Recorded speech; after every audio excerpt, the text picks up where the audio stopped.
আজকে কি এমন চরিত্র তিনি গঠন করেছেন, কি এমন আখলাক তিনি গঠন করেছেন। আজকে সালমানে প্রমাণ বিশ্বনবীর সেই সুন্নতি দাড়িগুলো কেটে চোরের মতন বাংলাদেশ থেকে পালানোর জন্য ধরা খেয়েছে। কথা বলুন ঠিক কিনা? কি এমন আখলাকের অধিকারী হয়েছেন, কি এমন চরিত্র উনি বানিয়েছেন। আমার বন্ধুগণ, কিংবদন্তি আল্লামা বিশ্ববরেণ্য কোরআনের পাখি আল্লামা সাঈদী বলেছিলেন, শোনো, ক্ষমতার চাকা কিন্তু ঘুরতে থাকে, অত্যাচার জুলুম নির্যাতন এগুলো আর করো না, কারণ সময় আসতেছে, হতে পারে এমন একদিন আসবে এই বাংলার জমিন থেকে পালাতে যখন চেষ্টা করবা ইঁদুরের গর্তগুলো খুঁজে পাবা না। জোরে বলা ঠিক কিনা? আমার বন্ধুগণ, বিশ্বনবী সাল্লাল্লাহু আলাইহি ওয়াসাল্লাম এমন একজন মহান চরিত্রের অধিকারী, যার চরিত্র কেউ যদি নকল করে, যার চরিত্র কেউ যদি বাস্তব জীবনে ধারণ করে, আচ্ছা বলেন তো তার কি আর পালানো লাগবে? জোরে বলেন, পালানো লাগবে না। মুসলমান বন্ধুরা আমার মনোযোগ দেন, প্রত্যেকটা মানুষের জীবনে 3টা করে কাল থাকে। সবাই একটু কথা বলবেন, কয়টা করে কাল থাকে? একটা হলো শিশুকাল, আরেকটা হলো যৌবনকাল। এবার আপনারা বলেন তো আরেকটা কি কাল? বৃদ্ধকাল। কাল কয়টা? 3টা। একটা শিশুকাল, একটা যৌবনকাল, আরেকটা হলো বৃদ্ধকাল। আপনি গবেষণা করেন, এ পৃথিবীর শ্রেষ্ঠ মহামানব যিনি, সবচেয়ে বড় ডিগ্রি যার, আইনজীবী, বুদ্ধিজীবী কালমাস লেনিন, আপনি সবার জীবনে নিয়ে একটু গবেষণা করেন, দেখবেন এই 3টা কাল কিন্তু সবার সমান হয় না। শিশুকাল, যৌবনকাল, বৃদ্ধকাল, কোনো না একটা কাল কিন্তু একটু ত্রুটি হয়। যে ছেলেটা ছোটবেলায় দেখবেন অনেক নম্র হয়, ভদ্র হয়, যৌবনকালে দেখা যায় তার 2-1টা কাজ ইয়াজিদের চেয়েও বেশি খারাপ হয়। কথা বলা ঠিক না? আবার দেখবেন যে ছেলেটা শিশুকালে অনেক নম্র ভদ্র, আমার বন্ধুগণ, বড় হলে যদি এরকম খারাপ হয়। আবার কিছু ছেলে আছে ছোটবেলায় দুষ্ট হয়, বদ প্রকৃতির হয়, দেখবেন বড় হওয়ার পরে সে কিন্তু অনেক সময় বিশ্ববরেণ্য মুফাসসির হয়ে যায়। ঠিক কিনা বলুন? আবার দেখবেন কারোর শিশুকালটা ভালো, যৌবনকালটা ভালো, বৃদ্ধ বয়সে গিয়া তার চরিত্র এত খারাপ খায় যে এলাকার মানুষ রাগে তার নাম দেয় বুড়ো খাটাস। ঠিক কিনা বলুন? 80 বছর বয়সে এখনো ইন্টাজ বিড়ি ছাড়তে পারে না, 80 বছর বয়সে এখনো টুপি মাথায় দিয়া 300 টাকা সুদ খায়। আপনাদের এলাকায় হয়তো নাই। 70-80 বছর বয়স এখনো ফজরের নামাজ পড়ে লোকের আইল ছেলতে চলে যায়, তবে আপনাদের এলাকায় হয়তো নাই। আছে বলেন? তাহলে বোঝা গেল 3টা কাল সবার কিন্তু সমান হয় না। শিশুকাল, যৌবনকাল, বৃদ্ধকাল, কোনো না কোনো একটা কাল কিন্তু খারাপ। তাম পৃথিবী একজন মহামানব, যার শিশুকালটা যেমন পবিত্র, যৌবনকালটাও পবিত্র, তার বৃদ্ধকালটাও পবিত্র। মোট কথা, দোলনাথ থেকে নিয়ে শুরু করে আর মৃত্যুর আগ মুহূর্ত পর্যন্ত এই নবীর চরিত্রে কলঙ্ক লাগানোর মতো সাহস কারো হয় নাই। জোরে বলেন ঠিক কিনা? আর জোরে বলেন ঠিক কিনা? এই জন্য আমরা মুসলমান, আমরা মুসলিম জাতি, আমরা বাবার অপমান সহ্য করতে পারি, আমরা মায়ের অপমান সহ্য করতে পারি, আমরা নেতার অপমান সহ্য করতে পারি, আমরা নেত্রীর অপমান সহ্য করতে পারি, কিন্তু কোন মুমিন মুসলমান তার সামনে যদি আল্লাহ রাসূলের চরিত্র নিয়ে কথা বলে, আল্লাহ রাসূলের ইজ্জতকে কেউ খাটো করে, আল্লাহর কসম কোন মুসলমান এটা বরদাস্ত করতে পারে না। পরে কারা? মুসলিম নামদারি আন্তর্জাতিক মুনাফিক যারা। কারি নজরুল বলেছেন, বিশ্ব নবীর অপমানে যদি না কাঁদে তোর মন, মুসলিম নাই মুনাফিক তুই রাসূলের দুশমন। জোরে বলুন ঠিক কিনা? আরো জোরে বলুন ঠিক কিনা? বন্ধুরা আমার, ভাইরা আমার, সর্বপ্রথম এই নবীর চরিত্র নিয়ে আমি একটি কথা বলি, খুব মনোযোগ দিবেন। সম্পদ হলো 2 প্রকার। সবাই বলেন সম্পদ কয় প্রকার? একটি হলো অর্জিত সম্পদ, আরেকটি হলো প্রাপ্ত সম্পদ। একটি ছেলে পৃথিবীতে আসার পরে যেদিন বুঝতে শিখেছে, এই ছেলেটা লক্ষ্য করলো বাবার একটা ভ্যান গাড়ি আছে, নাড়ার একটা ঘর আছে, বর্ত সম্পদ বাবার আর কিছু নাই। ছেলেটা লেখাপড়া শিখলো, চাকরি করলো, হাজার হাজার কোটি টাকার মালিক হলো। আপনি যদি বলেন এটা কি সম্পদ, এক কথায় বলা যাবে এটা অর্জিত সম্পদ। কারণ বাবার কিছু ছিল না, ছেলেটা কষ্ট করে অর্জন করে বানিয়েছে। কথা বলুন ঠিক কিনা? আরেকটা সম্পদ হলো প্রাপ্ত সম্পদ। আমার বন্ধুরা, জন্মের পরে যেদিন বুঝতে শিখেছেন ছেলেটা লক্ষ্য করলেন দাদার 500 বিঘা জমি, বাবার গাড়ি আছে, বাড়ি আছে, ব্যবসা বাণিজ্য আছে, ইজ্জত সম্মান আছে। ছেলেটা লেখাপড়া করলো না, বেশি একটা আমার ভাইজান আখলাক চরিত্রওয়ালা হলো না। তারপরেও বাবার ওই সম্পত্তি এখন হাজার হাজার কোটি টাকার মালিক হয়ে গেছে। আপনি যদি বলেন এটা কি সম্পদ, এই সম্পদের নাম হলো প্রাপ্ত সম্পদ। জোরে বলেন কি সম্পদ? তাহলে সম্পদ একটা হলো অর্জন করা হয়, এটা হলো অর্জিত, আর একটা বাপ দাদার থেকে যেটা পাওয়া হয় এটার নাম কি বললো? প্রাপ্ত। মুসলমান বন্ধুরা আমার, চরিত্র দুই প্রকার। একটি হলো অর্জিত চরিত্র, কারণ আপনার বাবা রাগ করে বলে, হুজুর ছেলে আল্লাহ দুইটা দিয়েছিল, মানুষ বানাইতে পারি নাই, হইছে গরু। আমার প্রশ্ন হলো, মানুষের বাচ্চা আবার মানুষ বানানোর জন্য কোথায় পাঠানো লাগে?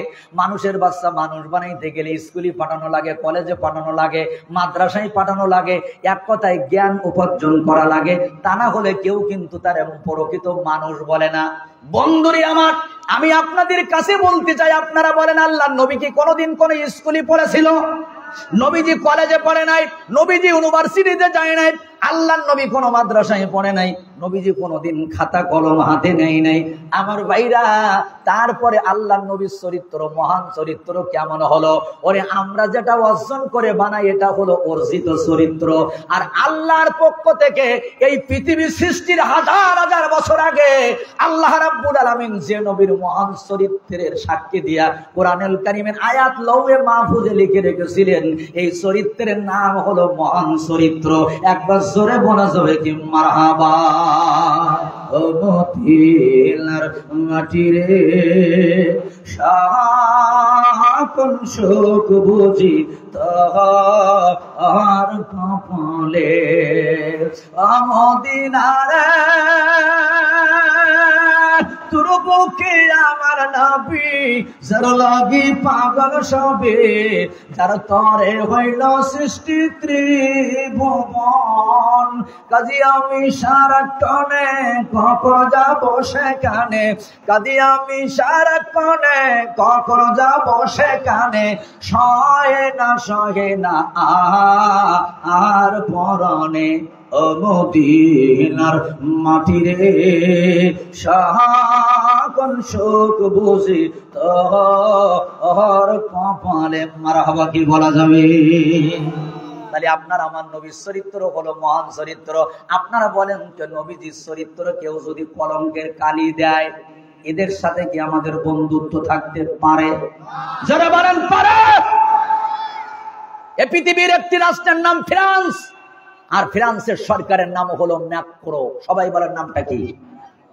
এই পৃথিবীতে আল্লাহর নবীর সবচেয়ে বেশি ইজ্জত নষ্ট করেছে ওই কুলাঙ্গার। রাসূলের কার্টুন তৈরি করে তার দেশের কুত্তার গোলায় ঝুলিয়েছে। একটা বছর এই ফ্রান্সের সরকার ম্যাক্রো তার দেশের মোড়ে মোড়ে আল্লাহর নবীর কার্টুন তৈরি করে রাসূলের ইজ্জতকে খাটো করেছে। এবার আপনারা বলেন তো, এই বেয়াদব ম্যাক্রো যদি আমরা কোনোদিন সামনে পাই, এরে কি ছাড়া যাবে না জামাই আদর করা লাগবে? জোরে বলেন, এরে কি ছাড়া যাবে? আজকে যারা মায়া কান্না কাঁদেন, আজকে যারা মায়া কান্না কাঁদেন, আমি তাদেরকে বলবো, যে কুলাঙ্গার ম্যাক্রো আপনার আমার নবীর কার্টুন তৈরি করেছে, গত বছর 11ই সেপ্টেম্বর সেই ম্যাক্রনকে এই বাংলাদেশে দাওয়াত দিয়ে ইনভাইট করে জম্মের খাওয়ানো হয়েছে। তারে ফুলের তোড়া দিয়ে সাদর সম্ভাষণ জানিয়ে যাওয়ার সময় কোলাকুলি করে বিমানবন্দরে উঠিয়ে বলেছে, যদি পারেন আবার আসবেন, যদি পারেন আবার আসবেন। আমি বলতে চাই, আপনি নাকি ফজরের পরে কোরআন তেলাওয়াত করতেন, আপনি নাকি তাহাজ্জুদের নামাজ পড়তেন, আপনি নাকি বাইতুল্লাহ ওয়াজ করতেন, আপনি নাকি এই মুসলমানদের কলিজায় ভালোবাসতেন। বিশ্বনবীর মহব্বত যদি আপনার কলিজায় থাকতো, আল্লাহর নবীর দুশমন ম্যাক্রনকে বাংলাদেশে এনে রাসূলের ইজ্জত আপনি খাটো করতে পারতেন না। কথা বলেন ঠিক কিনা? যতই মায়া কান্না করুক না কেন, উনি প্রমাণ করেছেন যে আল্লাহ রাসূলের দুশমনকে বাংলার জমিনে দাওয়াত দিয়ে এনেই উনি প্রমাণ করেছে উনি হলো মুসলিম নামদারি আন্তর্জাতিক টাটকা মুনাফিক। কথা বলেন না কেন? আপনি কাফের দেখতে যাবেন, অস্ট্রেলিয়া যাওয়া লাগবে। আপনি কাফের দেখতে গেলে সুইডেনে যাওয়া লাগবে, ডেনমার্কে যাওয়া লাগবে। কিন্তু মুনাফিক দেখতে গেলে বেশি দূরে যাওয়া লাগবে না। বলেন তো, এই আমাদের এই মানে কি বাংলাদেশে দুই একটা আছে না? আছে আছে। আগে যারা জামা শিবিরের গোষ্ঠী উদ্ধার করতো, আলেম ওলামাদের গোষ্ঠী উদ্ধার করতো, মিছিলের আগে থাকতো, এখন দেখবেন ভাঙাভাঙির মিছিলে ওরাই আগে থাকে। কথা বলেন না কেন? এবার আপনি জিজ্ঞাসা করবেন, ভাই তোরে যে আগে দেখতাম ওইদিকে এখন এইদিকে, ওই জীবন বাঁচানোর জন্য কত কিছু করা লাগে। কথা বলেন না কেন? আমার বন্ধুগণ, একজন কাফের জাহান্নামে যাবে, একজন নাস্তিক জাহান্নামে যাবে, একজন মুরতাদ জাহান্নামে যাবে। আল্লাহ পাক বলেছেন ইন্নাল মুনাফিকিনা ফিদ দারকিল আসফালি মিনান নার। কিন্তু মুসলিম নামদারি এক টাটকা মুনাফিক, সে যাবে কাফেরের আরো নিচে, ওই মুনাফিক যাবে মুরতাদ বেঈমানের আরো নিচে। কথা বলুন ঠিক কিনা? আপনাদের কষ্ট হবে না তো? মুসলমান বন্ধুরা আমার, আর একটা পয়েন্ট বলবো। উত্তম চরিত্রের আপনাদের এলাকার সন্তান মাওলানা আব্দুল হান্নান ওমর। এখানে সব মানুষ যদি আমরা বলি মাওলানা আব্দুল হান্নান ওমর ভালো, এর কোনো দলিল হবে না। তাম পৃথিবীর সব মানুষ যদি বলে আসাদুজ্জামান ভালো, বিশ্বনবী বলে, এর কোনো দলিল হবে না, এর কোনো গ্রান্টেড হবে না। দলিল হবে কখন? খায়রুকুম খায়রুকুম লিআহলিহি ওয়া আনা খায়রুকুম লিআহলি। ওনার স্ত্রী যখন বলবে ভালো, ওই সময় আব্দুল হান্নান ওমর ভালো। স্ত্রী যদি বলে ভালো, তাহলে আসাদুজ্জামান হুজুর ভালো। এক কথায় নবীজি বলেছেন, যার স্ত্রী তার স্বামীকে ভালো বলবে, এটাই হলো চরিত্র ভালোর সার্টিফিকেট। তাই ছাড়া অন্য মানুষ দূর থেকে ভালো বললে এটার গ্যারান্টি হবে। কারণ বউ জানে যে তার স্বামী চাইল চোর নাকি তাল চোর না বেল চোর। কথা বলে ঠিক কিনা? আর কেউ জানে? নামাজ তো পড়ে না, নতুন বিয়াই বাড়ি আসলে তখন ঘন ঘন নামাজ পড়া থাকে, কেউ জানে না, জানে ঘরের বউ। ঠিক কিনা বলুন? বন্ধুরারি আমার, ভাইজান, বিশ্বনবীর চরিত্রে নিয়ে আমাকে বলা হয়েছিল স্ত্রীদের কথা একটু বলতে। এজন্য বৈবাহিক জীবনে সর্বপ্রথম এই কথাটা আমি বলে নিলাম। আল্লাহ নবীর একজন স্ত্রী ছিলেন, ওই স্ত্রী থাকাকালীন বিশ্বনবী আর কোনো বিবাহ করেন নাই। আল্লাহ নবী যে স্ত্রীকে আল্লাহু আকবার হারানোর পরে উনি এমনি মানসিক ভাবে ভেঙে পড়েছিলেন। এই স্ত্রী আর কেউ না, ওনার নাম হলো হযরতে খাদিজাতুল কুবরা রাদিয়াল্লাহু তাআলা আনহা। সুবহানাল্লাহ। অনেক লম্বা কথা। বিশ্বনবী সাল্লাল্লাহু আলাইহি ওয়াসাল্লাম আমার বন্ধুগণ যখন গারে হিরাত থেকে আসলেন 5খানা আয়াত নিয়ে, জোরে বলেন কয়খানা আয়াত নিয়ে আসলেন? 5খানা আয়াত নিয়ে আসলেন। জিবরাইল আলাইহিস সালাতু ওয়াস সালাম বলেছিলেন, ইকরা বিসমি রাব্বিকাল্লাযী খলাক খলাকাল ইনসানা মিন আলাক ইকরা রাব্বুকাল আকরাম আল্লাযী আল্লামা বিল কলাম। এরকম 5খানা আয়াত দিলেন, 3বার বুকের সাথে জড়াই ধরলেন। আপনারা বলুন কয়বার? নবীজি বললেন, আমি তো পড়তে পারি না। আল্লাহর নবী 5খানা আয়াত নিয়ে বাড়িতে আসলেন। এত ভয় নবীজি পেয়েছেন, কম্পন শুরু হয়ে গেছে নবীজির গায়ে, জ্বর এসে গেছে আল্লাহর নবীর। নবীজি ঘরে এসে বলেন, খাদিজারে জাম্মিলুনি জাম্মিলুনি, আমারে চেপে ধরো, আমার যে ভয় লাগে, আমি মনে হয় আর বাঁচবো না। এত ভীত হয়ে গেছেন 5খানা আয়াত নিয়ে। আল্লাহু আকবার। আল্লাহর নবী হযরতে আমার বন্ধুগণ হযরতে খাদিজাতুল কুবরা রাদিয়াল্লাহু আনহার সাথে সব বিস্তারিত ঘটনাটা খুলে বললেন। খাদিজা আজকে মুস্কি হাসি দিয়ে বলেন, ইয়া রাসূলুল্লাহ, ইয়া হাবিবাল্লাহ, টেনশন করবেন না নবী গো, আল্লাহর কসম দিয়ে বললাম, আল্লাহ পাক আপনার লাঞ্ছিত করবে না, আপনার কোনো ক্ষতি হবে না। কারণ আমি আপনার স্ত্রী খাদিজা, আমি আপনার 5খানা চরিত্রের সার্টিফিকেট আমি খাদিজা দিতেছি। আপনি হলেন আমার স্বামী, মহান চরিত্রের অধিকারী। একবার জোরে বলা যাবে কি মারহাবা? স্ত্রী চরিত্রের সার্টিফিকেট দিলেন। হুজুর, হাদিসের ভিতরে আছে 1 নাম্বার, আপনি আত্মীয়তার সম্পর্ক কখনো ছিন্ন করেন না। আপনি সব সময় আত্মীয়তার সম্পর্ক, রক্তের সম্পর্কটা বজায় রাখেন। সুবহানাল্লাহ বলবেন না? শোনেন, লাইলাতুল কদরের রাতে আপনি যদি শবে বরাতের রাতে ইবাদত করেন আর আত্মীয়তার সাথে যদি আপনার সম্পর্ক না থাকে, বিশ্বনবী বলেছেন ওই রাতে তোর দোয়া কবুল হবে। নবীর স্ত্রী বললেন যে আপনি আত্মীয়তার সাথে সম্পর্ক ঠিক রাখেন। হযরতে খাদিজাতুল কুবরা বলেন, ইয়া রাসূলুল্লাহ, 2 নাম্বার হলো কোন দুর্বল মানুষ যদি রাস্তা দিয়ে যায়, নবীজি আপনি যদি সে বোঝা বহন না করতে পারে, উঠাইতে না পারে, আপনি আখিরি জামানার নবী, আপনি সেইখানে গিয়া ওই দুর্বলের বোঝাটা নিজে মাথায় নিয়ে তার বাড়িতে পৌঁছাই দেন। সুবহানাল্লাহ বলেন। হযরতে খাদিজা বললেন, নবীজি 3 নাম্বার হলো, ইয়া রাসূলুল্লাহ, কোন ক্ষুধার্ত মানুষ যদি আপনার সামনে আসে, কোন ক্ষুধার্ত মানুষ যদি আপনি দেখেন, আপনি নিজে না খেয়ে সেই ক্ষুধার্ত মানুষটাকে আপনি খাওয়ান, আমি খাদিজা এটার সাক্ষ্য দিলাম হুজুর। আর আপনার ভিতরে আর একটা গুণ হলো, কোন মেহমান যদি আপনার বাড়িতে আসে, আপনি তাকে খালি মুখে ফিরাই দেন না, যতটুকু সম্ভব ওই মেহমানকে আপনি মেহমানদারি করান। সুবহানাল্লাহ। কিছু নাই, এক গ্লাস পানি হলেও আপনি ওই মেহমানকে ফিরাই দেন না, ওই মেহমানের মেহমানদারি আপনি করান। এজন্য আমি খাদিজা সাক্ষ্য দিলাম যে আপনার চরিত্র মহান চরিত্র। আর পঞ্চম নাম্বার কি জানেন ইয়া রাসূলুল্লাহ, আপনার সম্মুখে কেউ যদি বিপদে পড়ে, জোরে বলেন কিসে পড়ে? খাদিজা বলেছেন আপনি যদি কাউকে বিপদগ্রস্ত দেখেন, কোন বিপদগ্রস্ত মানুষ যদি আপনি দেখেন, আপনি সেখানে চলে যান, তার পাশে দাঁড়ান এবং তাকে আপনি সান্ত্বনা দেন, বিপদ থেকে তারে উদ্ধার করার চেষ্টা করেন। এজন্য আমি খাদিজা আপনার স্ত্রী হয়ে সাক্ষ্য দিলাম, আমার স্বামীকে আল্লাহ লাঞ্ছিত করবে না, বঞ্চিত করবে না, যেহেতু আমার স্বামীর চরিত্র হলো মহান চরিত্র। জোরে বলুন সুবহানাল্লাহ। আর এই নবীর চরিত্রে কলঙ্কের কালি দিবে, এই নবীর চরিত্র নিয়ে ভারতের বুকে আন্দোলন হবে, কথা বলবে, আর তাদের সাথে স্বামী স্ত্রীর সম্পর্ক, তাদের কাছে গিয়ে আমার ভালোবাসা প্রেম প্রীতি দেখাইতে হবে। এটা কখনো মুসলমানের আদর্শ হতে পারে না। এ কথা বলা লাগবে, ঠিক কিনা বলেন? কিংবদন্তি আল্লামা বিশ্ববরেণ্য কোরআনের পাখি, ওনাকে কেন কোরআনের পাখি বলা হয় জানেন? আমার বাংলাদেশে অনেক বক্তা আছে, তাদের রস আপনি শুনবেন, আর আল্লামা সাইদির রস শুনবেন, মনে হবে গতকালকে একটা সুন্দর উপদেশ আমাদের দেয়া গেছে, ঠিক কিনা বলুন? উনি বলেছিলেন, শোনো, আমাদেরকে যারা মৌলবাদী বলে, মৌলবাদী মানে মূলবাদী, তাহলে আমরা থাকি মূলে, আর তোমরা হলো আগাবাদী, তোমরা থাকো আগায়। তাই যদি হয়, আমরা যদি মৌলবাদী হয়, মনে রাখো এমন একদিন আসবে, এই 18 কোটি মানুষ যখন গাছের গোড়ায় নাড়া দেবে, এই বাংলাদেশে জায়গা হবে না, দিল্লির মামু বাড়িতে যেয়ে পড়বে। পৃথিবীর অনেক রাষ্ট্র ছিল, কোথাও জায়গা হলো না, কোথাও পাসপোর্ট মেনে নিল না, সেই দিল্লির মামু বাড়িতে যাই আশ্রয় নিতে হলো। জোরে বলুন ঠিক কিনা? কি আপনাদের ভয় করতেছে না? কথা বলতেছে না? লিল্লাহে তাকবীর। মুসলমান বন্ধুরা আমার, যে কথা বলতেছিলাম, বিশ্ব নবীর চরিত্র হলো মহান চরিত্র। এইবার আমার দিকে তাকান। তাফতারিকু উম্মতি আলা সালাস ওয়া সাবঈনা মিল্লাতান কুল্লুহুম ফিন-নারি ইল্লা ওয়াহিদা। আল্লাহর নবী বললেন, সাহাবীরা রে, আমার উম্মতের মধ্যে 73টা কাতার হবে। জোরে বলেন কয়টা কাতার হবে?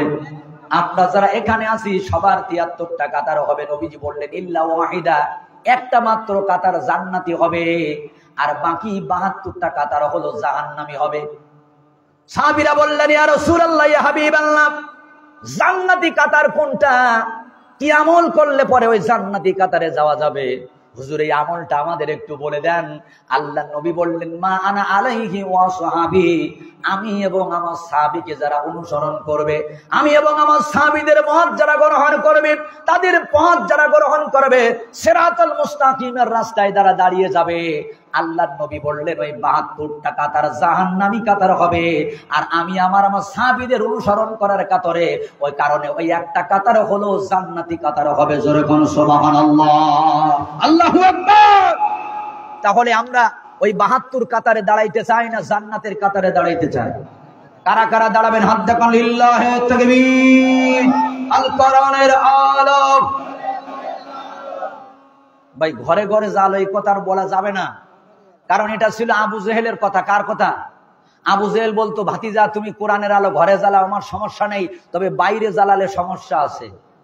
এখন আবু জেহেলের এই কথাটা আমরা আজকে দেখেন কত বছর নকল করেছি, আল কোরআনের আলো ঘরে ঘরে জ্বালো, আল কোরআনের আলো ঘরে ঘরে জ্বালো। আরে মিয়া, 54 বছর ঘরে ঘরে আল কোরআনের আলো জ্বালাইয়া আমরা কি পাইছি?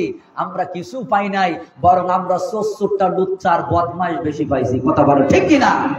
বিরিজির রড গুলো খেয়ে বাঁশ আর কুঞ্চি ঢুকাইয়া দেশে এই বাংলাদেশটাকে একেবারে সাবার করে ফেলেছে। কথা কোন ঠিক কিনা আমার বন্ধুগণ? সুতরাং আমরা চাই রাসূল আকরাম সাল্লাল্লাহু আলাইহি ওয়াসাল্লাম যেটা বলেছেন আমরা সেইটাই করব। এই কোরআন আমরা সংসদ পর্যন্ত পৌঁছাইতে চাই। আল কোরআনের আলো। লিল্লাহে তাকবীর। মনে রাখবেন দুইটা জিনিস পবিত্র, একটা হলো মহাগ্রন্থ আল কোরআনুল কারীম, যেমন আমাদের কাছে পবিত্র, এই বাংলাদেশের সংসদের চেয়ারগুলো আমাদের কাছে এরকম পবিত্র। কথা বলো ঠিক কিনা?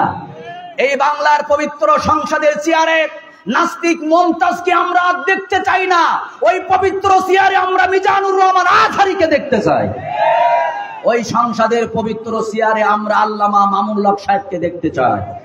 ওই সংসদের পবিত্র চেয়ারে আমরা আমির হামজাকে দেখতে চাই। ঠিক কিনা বলে? ওই পবিত্র চেয়ারে আমরা আলেম ওলামাদেরকে দেখতে চাই। ঠিক কিনা বলো?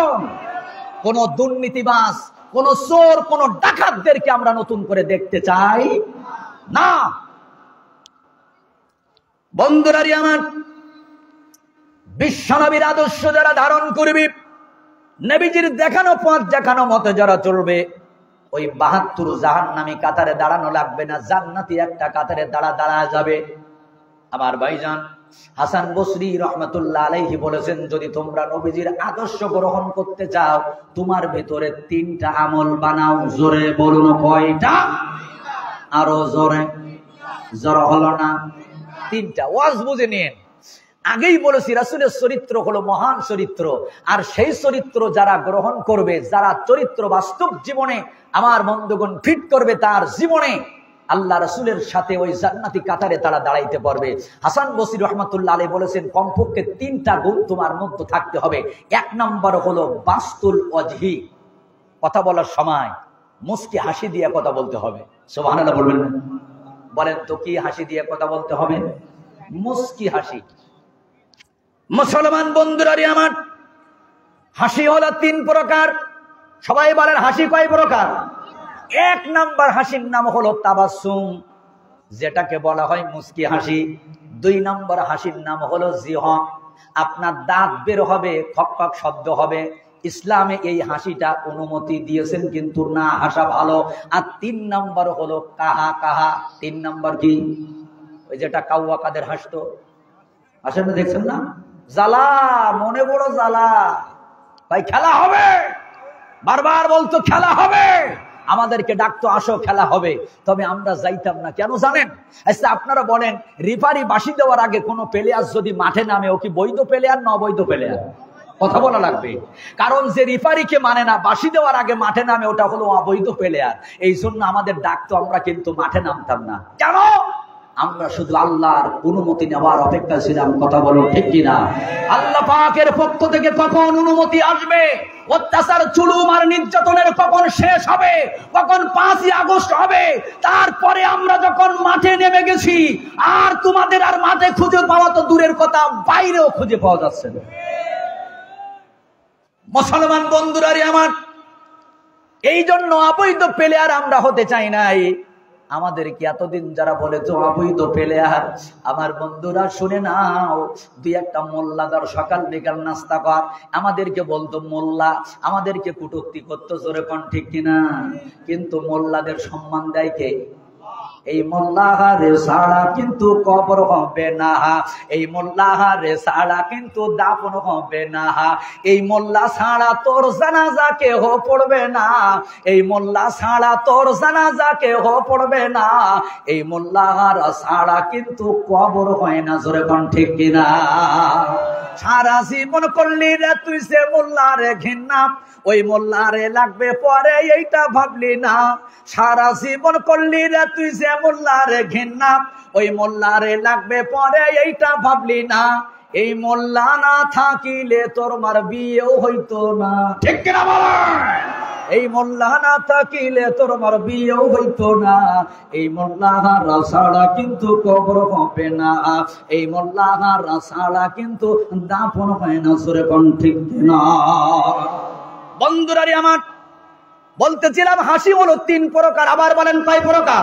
তাবাসসুম, জিহক, আরেকটা হাসির নাম হলো কাহা কাহা, যেটা হলো অট্ট হাসি, এটা ইসলামে নিষেধ। আরেকটা হলো দাঁত বের হবে, শব্দ হবে, এটাও না হাসলে ভালো। 1 নাম্বার হাসির নাম হলো মুস্কি হাসি। জোরে বলুন, কি হাসি?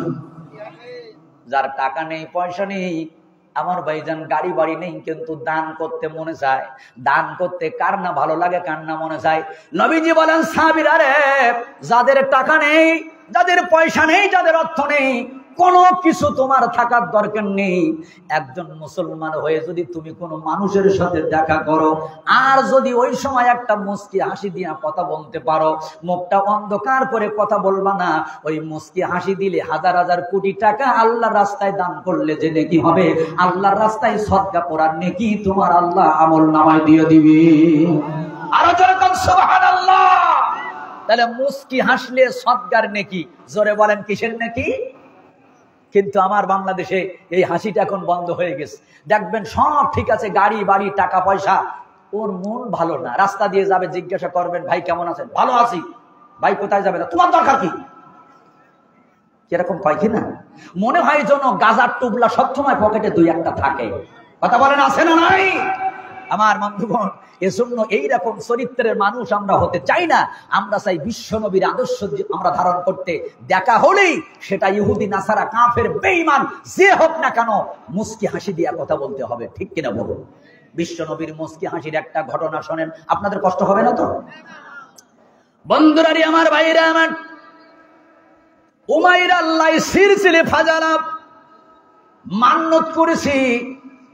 উনি এই নিয়াত করেছে যে আজকে দুপুর বেলা ভাত খাবো না যতক্ষণ আব্দুল্লাহর বেটা মোহাম্মদকে হত্যা না করবো। জোরে কর নাউজুবিল্লাহ। উনি এই ইরাদা করেছেন, হয় মারবো নাই মরবো, ভাত খাবো না মুহাম্মদ সাল্লাল্লাহু আলাইহি সাল্লামকে যতক্ষণ পৃথিবীর থেকে বিদায় না করতে পারবো। খুঁজতেছে কোথায় গেল আব্দুল্লাহর বেটা। যায়া দেখে আল্লাহর নবী এক ধানে এক মনে আল্লাহর ঘর বাইতুল্লাহ তাওয়াফ করতেছে। সুবহানাল্লাহ। পিছন থেকে চোরের মতো আস্তে করে যায়া ফুজালা তরবারিটা হাতে নিয়ে একটা কোপ উঁচু করেছেন, নবীজিকে দ্বিখণ্ড করে দিবেন। মজার কথা হলো আল্লাহর নবীর সামনে চোখ ছিল, সামনে দেখতে পাই, আমরাও দেখতে পাই, কিন্তু নবীজির স্পেশাল একটা গুণ হলো আল্লাহর নবীর সামনে যেমন দেখতে পাই, চোখ না থাকার কারণেই বিশ্ব নবী পিছনে অত সুন্দর দেখতে পায়। আল্লাহু আকবার। এটা নবীজির একটা স্পেশাল গুণ যে নবীজি সামনে যেমন দেখে পিছনেও দেখে। উতিতুল ইলমান আউয়ালিন ওয়াল আখিরিন। তামাম পৃথিবী সব গুণ যদি একত্রিত করা হয় আর আল্লাহর নবীর গুণ যদি একত্রিত করা হয়, রাসূলের গুণের পাল্লাই ভারী হবে। সুবহানাল্লাহ বলবেন না? আমার ভাইরা, ফুজালা কি করেছে, তরবারিটা পিছনে নিয়ে দাঁড়ায় গেছে। এবার বিশ্বনবী আখিরি জামানার নবী ডাক দিয়ে বলে, ফুজালা রে, এ ফুজালা কি করো? কয় হুজুর কিছু না, মনে মনে আপনাকে স্মরণ করতেছিলাম। আল্লাহ নবী বুঝতে পেরেছেন যে তরবারি হাতে নিয়ে আমাকে মারতে এসেছেন।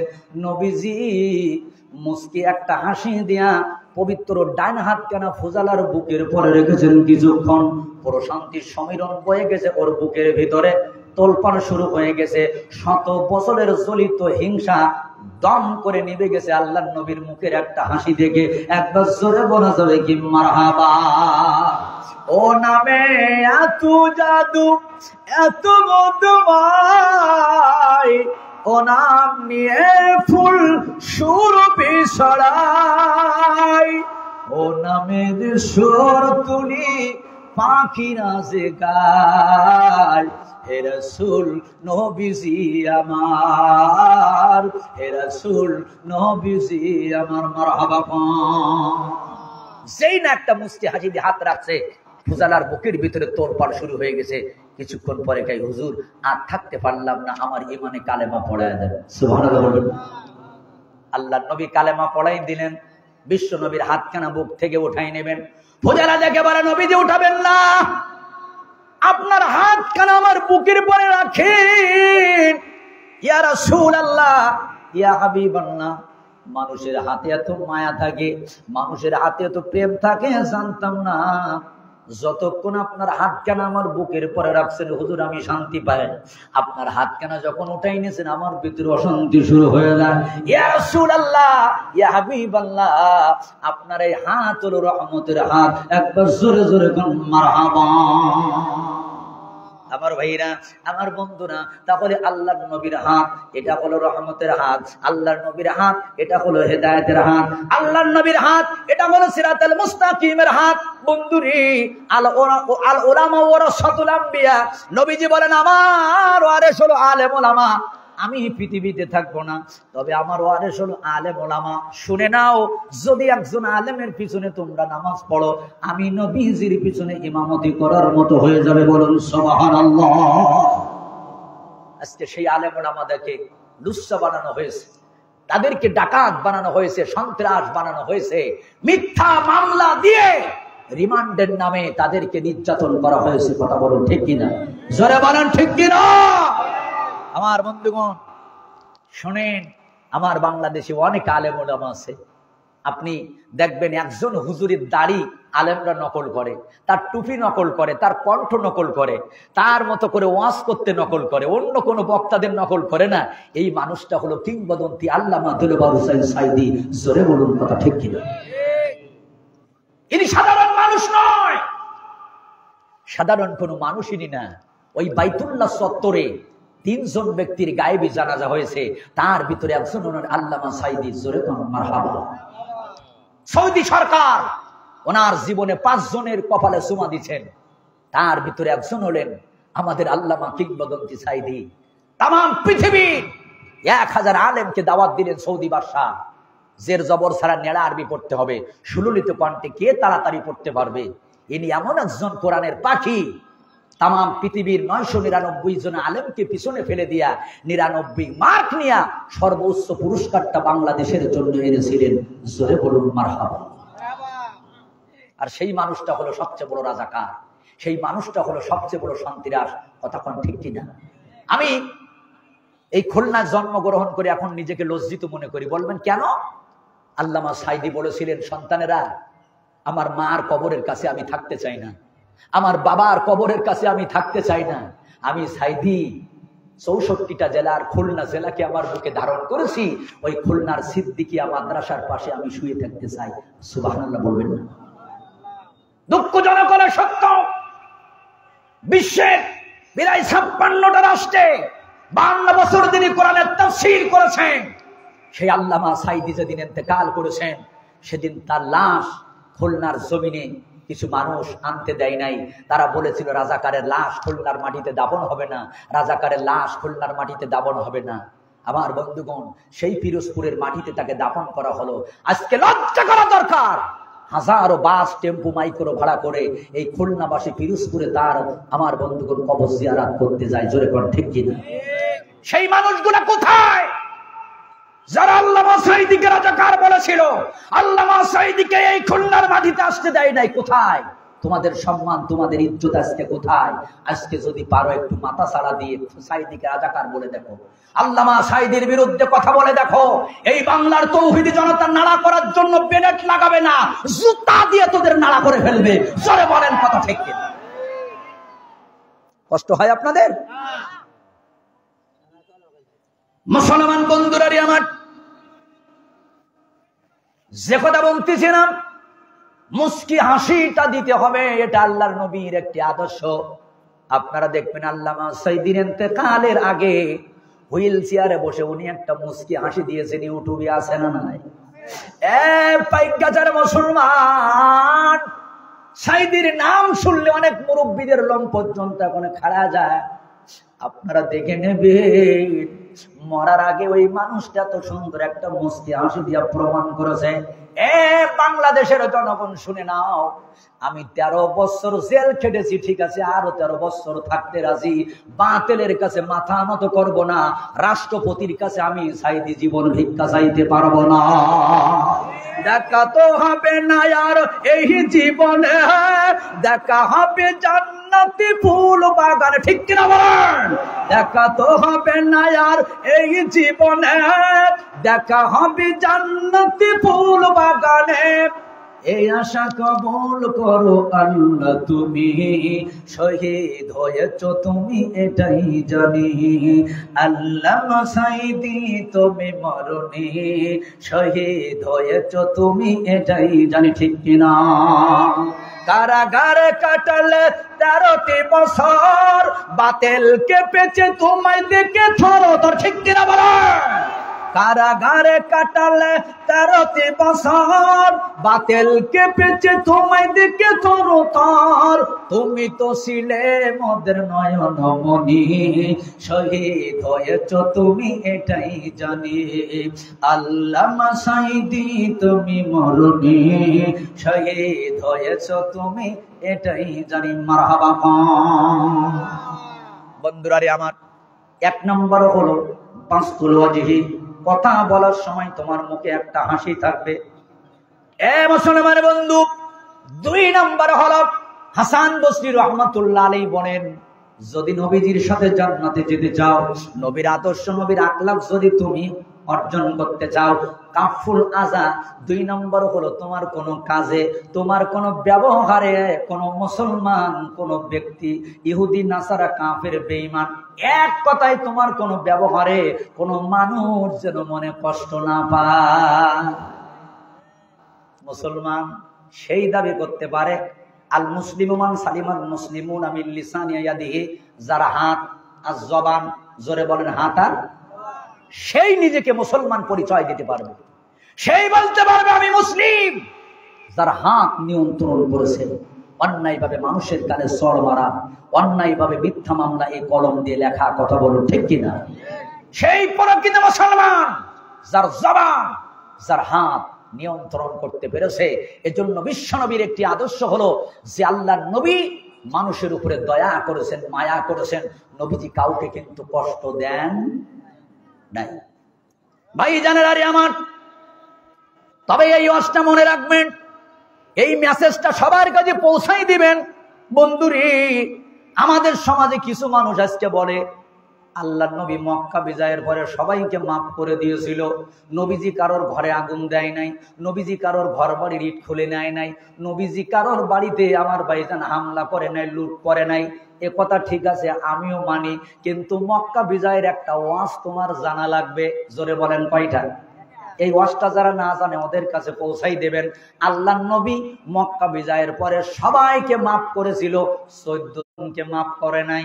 জোরে বলেন কয়জন মাফ করে নাই? নবীজি বলেছিলেন তোমাদের সবাইকে মাফ করে দিলাম, 14 জনের মাফ হবে না।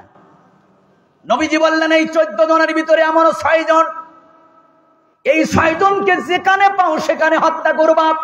হাদিসের মধ্যে আছে খানায়ে কাবাব, আল্লাহর ঘর বাইতুল্লাহ যদি জড়াই ধরে থাকে, ওইখানে পাইলে ওদেরকে হত্যা করবা। একজনের নাম হলো আব্দুল্লাহ ইবনে খাতাল, আর একজনের নাম হলো হুরাইস ইবনে নুকাইস, আর একজন হলো হুবাবা ইবনে মুকিস, আর একজন হলো সাদ ইবনে আব্দুল্লাহ, আর একজনের নাম হলো ফারতানা, আর একজনের নাম হলো কারিনা।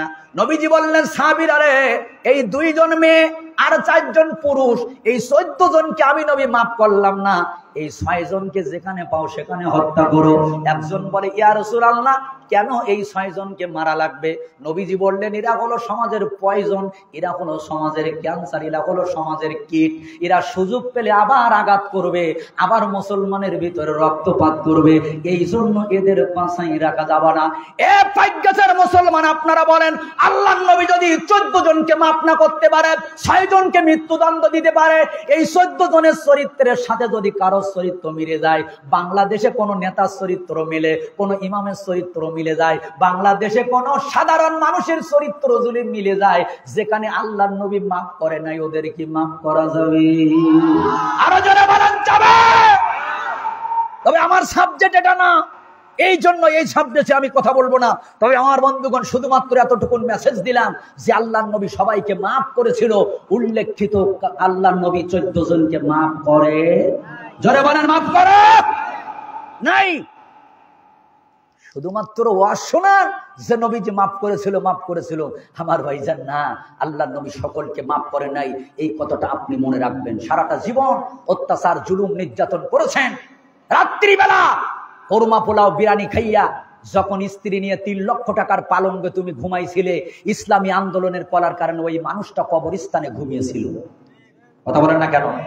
তুমি যখন তোমার স্ত্রীকে সাথে নিয়ে, গার্লফ্রেন্ডকে সাথে নিয়ে হানিমুন করতে গিয়েছিলে, তুমি যখন ওই যে মন্টু সাহেবের বাগান বাড়িতে গিয়েছিলে, খুলনা পার্কে ঘুরতে গিয়েছিলে, মিথ্যা মামলা খেয়ে এই বান্দাটা কোর্টের বারান্দায় সারাটা দিন ঘুরেছে একটা চা আর বিস্কিট খাইয়া। কথা বলো ঠিক কিনা? তুমি যখন রাতের অন্ধকারে মার বুকের থেকে নিরপরাধ ওই ছেলেটাকে ধরে নিয়ে গিয়েছিলে, জনম দুঃখিনী মা দুটি হাত জোর করে বলেছিল, পুলিশ ভাই আমার কলিজার সন্তানটাকে তোমরা নিয়ে যাও না। তুমি কি জানো, কুরবানির ঈদ যখন এসেছিল প্রত্যেকটা বাড়িতে বিরানির ঘেরান বের হয়েছিল, ছোট ছোট বাচ্চাগুলা নতুন জামা গায়ে দিয়েছিল। যার বাবা মিথ্যা মামলাকে জেলখানায় ছিল, ওর বাচ্চার গায়ে ওদিন ময়লা জামা ছাড়া নতুন জামা ওঠে নাই। ওই বাড়িতে কুরমা পিলার ঘেরান আসে নাই। বাচ্চাটা জিজ্ঞাসা করেছিল, মা আমার আব্বু কি আমাদের নতুন জামা কিনে দিবে না? আমাদের বাড়িতে কি কুরমা পোলাও ঘেরান আসবে না? মা সান্ত্বনা দিয়েছিল, বাবা তোর বাবা না জেলখানায়, বাবা জেলখানায় থাকলে নতুন জামা পরতে নেই। আমার মুসলমান ভাইয়েরা, একটু ভাঙাভাঙি দেখলে এখন তোমার মায়া কান্না আসে, বাড়িতে আগুন ধরানো দেখলে মায়া কান্না আসে। একদিনের ভাঙাভাঙি দেখে যদি তোমার চোখে পানি আসে, মায়া কান্না আসে, 16টা বছর যারা মানুষের কলিজায় আগুন লাগাইছে, মানুষের অত্যাচার জুলুম নির্যাতন করেছে, তুমি মুসলমানের বাচ্চা হলে ওদিনও তোমার কিন্তু মায়া থাকার কথা ছিল। জোরে বলেন ঠিক কিনা? আমার মুসলমান ভাইয়েরা, যে কথা বলতেছিলাম, বিশ্ব নবী এত দয়ার নবী ছিলেন, এত মায়ার নবী ছিলেন। আমার ভাইজান ছোট্ট একটা উদাহরণ দিলে আপনারা বুঝবেন। নবীজি যখন তায়েফের ময়দানে দাওয়াত দিতে গেলেন, নানা মামার দেশ, বুকে বড় আশা নিয়ে আল্লাহর নবী দাওয়াত দিতেছেন। ওই তায়েফের বাসীরা কাফের বেঈমানকে লেলাই দিয়া, ছোট ছোট বাচ্চাদেরকে দিয়া বলে, পাগল এসেছে, পাগলের গায়ে তোমরা পাথর মারো। কোন অপরাধ ছিল না, একটাই অপরাধ কালেমার দাওয়াত দেওয়া, একটাই অপরাধ হলো কোরআনের কথা বলা। আপনারা বলেন তো, আল্লাহর নবী কোরআনের কথা বলার কারণে, দাওয়াত দেওয়ার কারণে যদি আল্লাহর নবীর গায়ের থেকে রক্ত ঝরায়, আল্লাহর নবীর উম্মত হতে পেরে, প্রকৃত উম্মত হতে পেরে যাদের গাত থেকে বিনা অপরাধে রক্ত ঝরেছে, আমার মনে হয় এদের জীবনটা ধন্য হয়ে গেছে। ঠিক কিনা বলেন? বৈষম্য বিরোধী ছাত্র আন্দোলনে সর্বপ্রথম যে ছেলেটা জীবন দিয়েছেন, শহীদ আবু সাঈদ, এই ছেলেটার বাড়ি কোন জেলায় বলেন তো? রংপুরে। আপনারা ক্রিকেট খেলা নিশ্চয়ই দেখেছেন, কি দেখেছেন না? ক্রিকেট খেলা দেখবেন, বল যখন করে আম্পায়ার দুটি হাত উঁচু করে বলে, ওয়াইড ওয়াইড বল, এটা হয় নাই, আবার করো। আবার একটা বল করার পরে আম্পায়ার বলে, ওয়াইড বল ভালো হলো না, আবার করো। যতক্ষণ সঠিক বল না হয় ততক্ষণ আম্পায়ার কিন্তু বলে ওয়াইড, এই বল হবে না, বল ভালো করা লাগবে। শহীদ আবু সাঈদ 16টা বছর অত্যাচার, নির্যাতন, জুলুমের পরে বাংলাদেশের আম্পায়ারের ভূমিকা পালন করেছে। এ বাংলার তৌহিদি জনতা, এতদিন বিচারের নামে যা কিছু দুর্নীতি করেছে, একটাও ভালো হয়নি। আমি শহীদ আবু সাঈদ বুকের তাজা রক্ত দিয়ে আম্পায়ারি করলাম, এটা হলো ওয়াইড। শহীদ আবু সাঈদ বলেছেন, উন্নয়নের নামে যা কিছু করেছে এগুলো হলো ওয়াইড। শহীদ আবু সাঈদ বলেছেন, মায়া কান্নার নামে যা কিছু করেছে এগুলো হলো ওয়াইড। আমি শহীদ আবু সাঈদ বুকে গুলি নিয়ে ওয়াইড সংকেত দিয়ে বলে গেলাম, একটু ধৈর্য ধরো, আল্লাহর পক্ষ থেকে এরাও তাড়াতাড়ি বাংলাদেশ থেকে ওয়াইড হবে, তাতে সময় লাগবে না। জোরে বলুন ঠিক কিনা? টিউবওয়েলে দেখবেন পানি না থাকলে চাপাচাপি করবেন, পানি উঠবে না। ওই টিউবওয়েল বলবে, ভাই বদনাই করে আর একটু পানি দেওয়া লাগবে। যখন আপনি আর একটু পানি দেবেন, ওই নিচের পানি আর এর উপরের পানিতে একটা শক্তি তৈরি করে নতুন করে পরিপূর্ণ পানি দিবে। কথা বলেন ঠিক কিনা? 16টা বছর যারা ইসলামী আন্দোলনের করার কারণে, যারা কোরআনের কথা বলার কারণে, হকের পথে থাকার কারণে রক্ত দিয়েছে, চোখের পানি দিয়েছে, আল্লাহ পাক বলে নিতে হবে না। কিছু মাকে তার সন্তান হারা হতে হবে, কিছু সন্তানকে বাবা মা হারা হতে হবে। তোরা বিসিএস ক্যাডার হতে চাইছিলি, তোরা ডক্টর হতে চাইছিলি, তোরা ইঞ্জিনিয়ার হতে চাইছিলি, এ সন্তানেরা তোদের বুকের কিছু তাজা রক্ত দিবি, ওই 16 বছরের রক্ত আর তোদের রক্ত একসাথে একটা তৈরি করে এই স্বৈরাচারীকে পালাতে বাধ্য করবে। এজন্য আল্লাহ পাক আবাবিল পাখির মতো ওদেরকে পাঠিয়েছেন। জোরে কোন ঠিক কিনা? কষ্ট হচ্ছে আপনাদের? আলোচনা চলবে না, বন্ধ হবে। লিল্লাহে তাকবীর। মুসলমান বন্ধুরা রে আমার, তাইফের ময়দানে বিশ্ব নবীর গায়ের থেকে যখন রক্ত ঝরা শুরু হলো, নবীজি একটা কাপড় নিলেন, রক্তগুলা এইভাবে করে মুছতেছেন। যায়েদ ইবনে হারেসা রাদিয়াল্লাহু তাআলা বলেন, ইয়া রাসূলুল্লাহ, ইয়া হাবিবাল্লাহ, এই রক্তগুলো জমিনে পড়ে যাক, আপনি মুছতেছেন কেন? কি কারণে রক্ত আপনি মুছতেছেন? হুজুর জানতে চাই। নবীজি বললেন, যায়েদ রে, আমি যে আখিরি জামানার নবী, বিশ্ব নবী, এরা আমাকে চিনতে পারে নাই। এরা যে আমাকে মারতেছে রে যায়েদ, এরা বুঝতে পারে নাই আমি বিশ্ব নবী, আখিরি জামানার নবী। আমার পবিত্র রক্ত যদি তায়েবের ময়দানে পড়ে, এই তায়েবের ময়দানে হয়তো আল্লাহ পাক আর ফসল দিবে না। রক্তগুলো মুছে দিলেন। আমার বন্ধুগণ হাঁটতে পারে না, জুতার সাথে রক্ত আটকে গেছে। নবীজি বেহুশ হয়ে গেলেন। হযরতে যায়েদ রাদিয়াল্লাহু তাআলা আনহু বিশ্ব নবীকে কোলে নিয়ে একটা বাগানের মধ্যে ঢুকলেন। হযরতে যায়েদ রাদিয়াল্লাহু তাআলা আনহুর উরুতের পরে আল্লাহর নবী মাথা দিয়ে শুয়ে আছে। এমন সময় একজন কাফের কিতাবের মধ্যে লেখে, নাম হলো উতবা। সবাই বলেন নামটা কি? নাম হলো উতবা। এই উতবার একটা আঙ্গুর বাগান ছিল। একজন কাফির, তার চোখে পানি এসেছে, কাঁদতেছে। ওর বাগানের মধ্যে ঢুকে এক ঠোঙ্কা আঙ্গুর ফল নিলেন। ওর গোলামের কাছে গিয়া বললেন, গোলাম রে, দেখ আব্দুল্লাহর বেটা মুহাম্মদ কেমন করে সবাই তাকে মেরেছে, চোখ মুখ দেখা যায় না, রক্তে রঞ্জিত হয়ে গেছে। যা যা এই আঙ্গুর ফলটা নিয়ে তার কাছে দিয়া। ভাই জানেন, আরে আমার কিতাবের মধ্যে লিখি, উতবার গোলাম আঙ্গুর ফলের থোকাটা হাতে নিয়া এক পা সামনে দেয়, দুই পা পিছনে দেয়। কারণ উনি জানেন, একটু আগে যারে এত মার মারলাম, যার শরীর থেকে রক্ত ঝরালাম, 4500 বাহাদুর পুরুষের শক্তি আল্লাহ পাক ওই নবীর গায়ে দিয়েছেন। আমি যদি একা একা ওই বাগানের মধ্যে যাই, আমাকে তো পাখির মতো করে টেনে ছিঁড়ে ফেলবে। সুতরাং যাব কেমন করে, ভয় লাগে।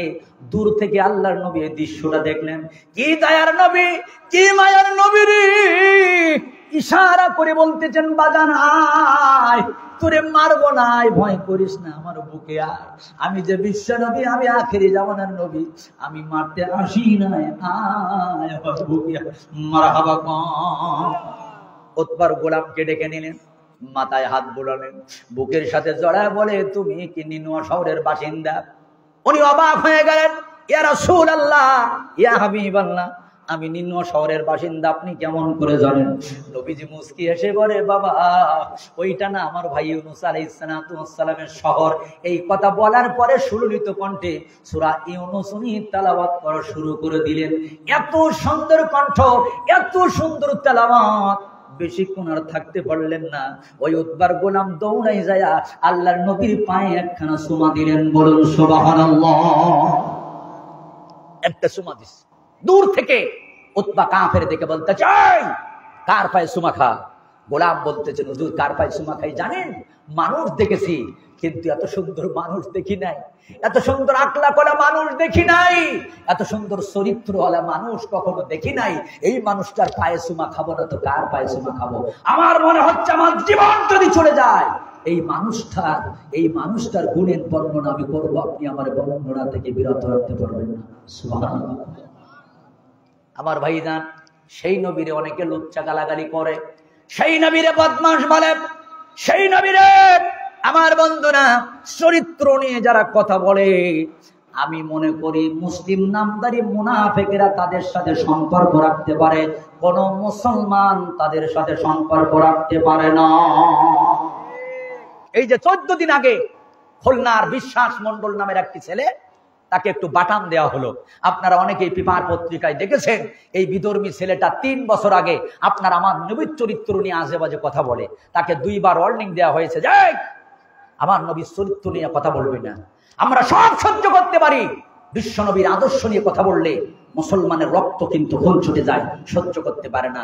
কি সাহস! 5ই আগস্টের পরে এই বিশ্বাস মন্ডলে কুলাঙ্গার আবার আপনার আমার নবীর চরিত্র নিয়ে অপার্থ ভাষায় আমার বন্ধুগণ সে বর্ণনা করতেছেন, গালাগালি করতেছেন।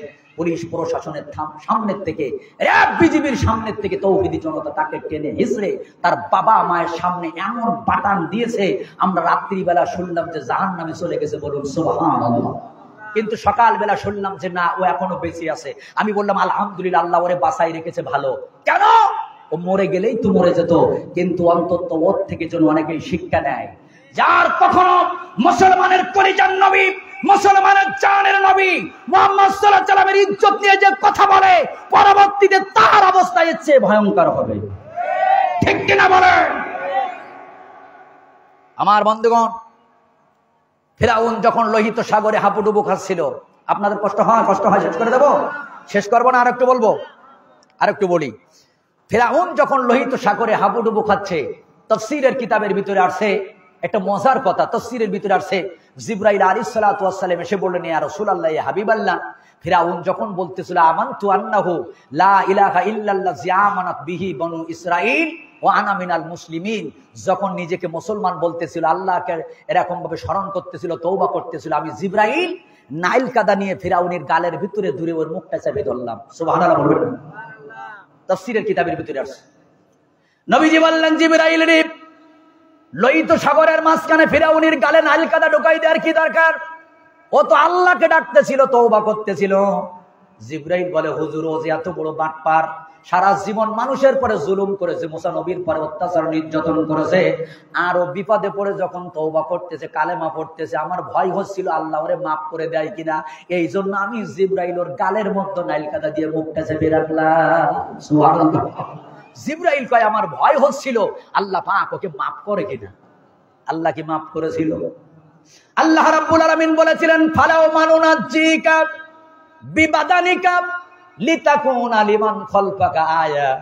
আল্লাহ পাক বলেছিল, ফিরাউন, তোর তওবা কবুল হবে না, তোর লাশ মাছে খাবে না, পানিতে নষ্ট হবে না, তোরে শুকতি মাছের মতো করে রেখে দেব, সারা জীবন তোরে নিয়ে মানুষ শিক্ষা গ্রহণ করবে, কারণ তুই ফিরাউন পৃথিবীতে থাকবি না, তোর চরিত্র নিয়ে কেউ যদি মাথা উঁচু করে, ওর একদিন না একদিন তোর ফিরাউনের মতো পানিতে শুকনি খেতে হবে। ঠিক কিনা বলেন? তুই ফিরাউন থাকবি না, তোর আদর্শ যদি কেউ নকল করে, ওর অবস্থাও ফিরাউনের মতো হবে। ইয়াজিদ পৃথিবীতে নাই, তবে ইয়াজিদের চরিত্র কেউ যদি ধারণ করে, আচ্ছা বলেন, ওর কি ছেড়ে দেওয়া যাবে না? ওর অবস্থা ইয়াজিদের মতো হবে? অবশ্যই হবে। শোনেন, ইয়াজিদের মতো কেউ যদি মাথা ছাড়া দেয়, কারো লাগবে না। এই বাংলার যুবক গুলা, তৌহিদি জনতা গুলা, আমার মনে হয় এরা হুসাইনের মতো ময়দানে নেমে যাবে। জোরে বলুন ঠিক কিনা? আরো জোরে বলুন ঠিক কিনা? আমি আজকে অবাক হয়ে যাই, আমার এই বাংলাদেশে 100 কোরআনের মাহফিল যদি হয়, 95টা মাহফিল কিন্তু যুবকের আয়োজন করে। ঠিক কিনা বলুন? এরা এখন সিনেমা হলে যায় না, এরা এখন দেখবেন, এরা এখন কিন্তু যাত্রা পালায় যায় না, এই যুবক ছেলেরা এখন কিন্তু কনসার্টে যায় না, এরা এখন ক্রিকেট খেলার স্টেডিয়ামে যায় না, ফুটবল খেলার মাঠেও বেশি যায় না। এই যে কিছুদিন পরে দেখবেন যুব কমিটি কোরআনের মাহফিল এরাই করবে। কথা বলুন ঠিক কিনা? আমি এই পাইকগাছার যুবকদের উৎসাহ করে গেলাম। জিবরাইল আলাইহিস সালাতু ওয়াস সালাম বলেছিলেন, ইয়া রাসূলুল্লাহ, তাম পৃথিবীতে একসাথে যদি বৃষ্টি হয়, কত ফোঁটা বৃষ্টি পড়েছে আমি জিবরাইল গুণে বলতে পারবো, কিন্তু যৌবন বয়সে কেউ যদি আল্লাহর ইবাদত করে, কত ইবাদত করে, কত নেকি আল্লাহ ওই যুবকরে দেবে, আমি জিবরাইল গুণে শেষ করতে পারবো না। সুবহানাল্লাহ বলবেন না?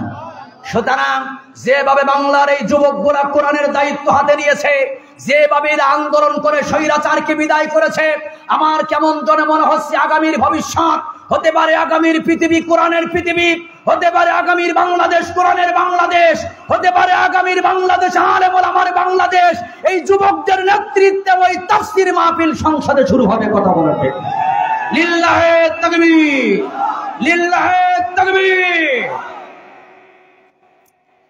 আমার বন্ধুগণ, যে কথা বলতেছিলাম, 2 নম্বর হলো, তুমি মানুষ, এমন কোন ব্যবহার করবা না যে তোমার ব্যবহারে আর একজন কষ্ট পায়। ঠিক কিনা বলুন?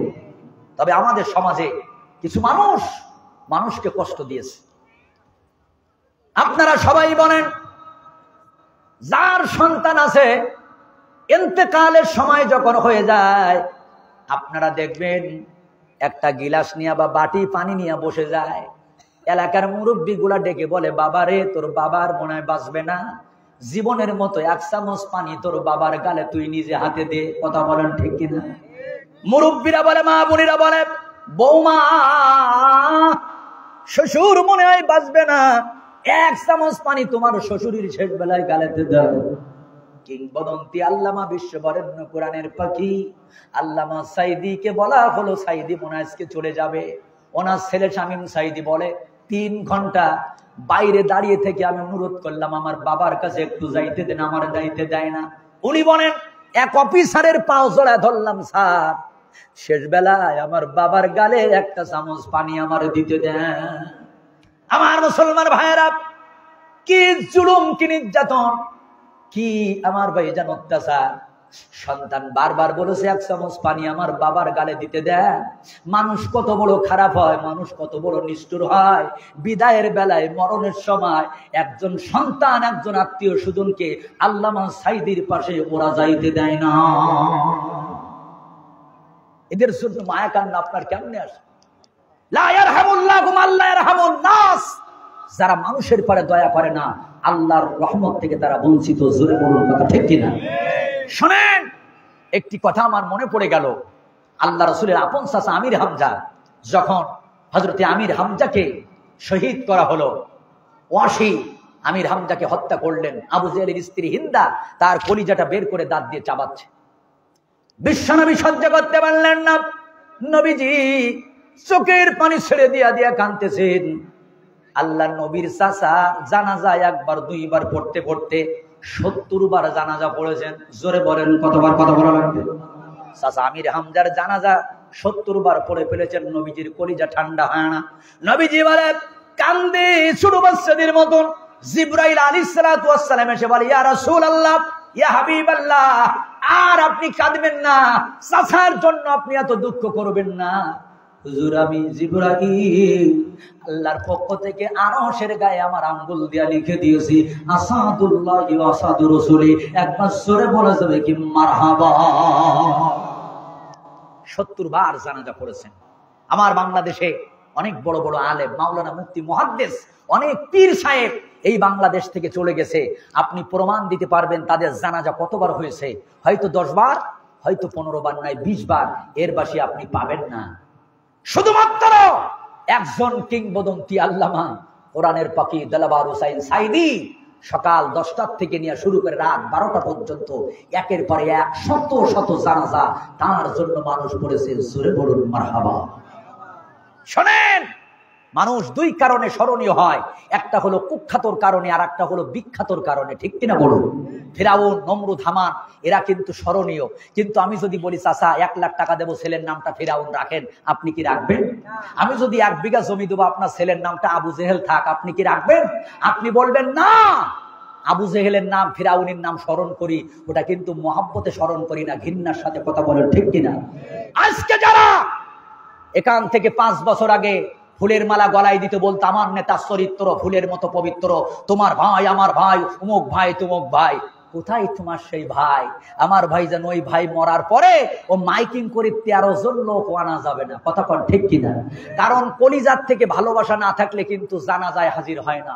আমি চ্যালেঞ্জ করলাম, পরকিত জানাজার দৃশ্য যদি দেখতে চান, ওই সাতক্ষীরার কিংবদন্তি আল্লামা মরহুম রিয়াসাত আলী মাওলানা তার জানাজার দৃশ্যের দিকে তাকান।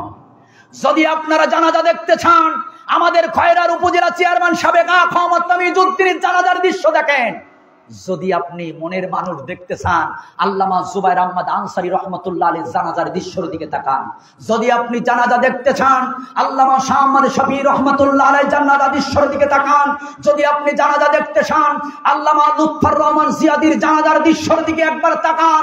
আপনি যদি আরো দেখতে চান, আল্লামা সাইদির জানাজা যদি বাংলাদেশে নির্দিষ্ট সময় হতো, আমি মনে করি এই বাংলার জমিনে এমন কোন মাঠ নাই যে সেখানে জায়গা দেওয়া যেত। কি হলো?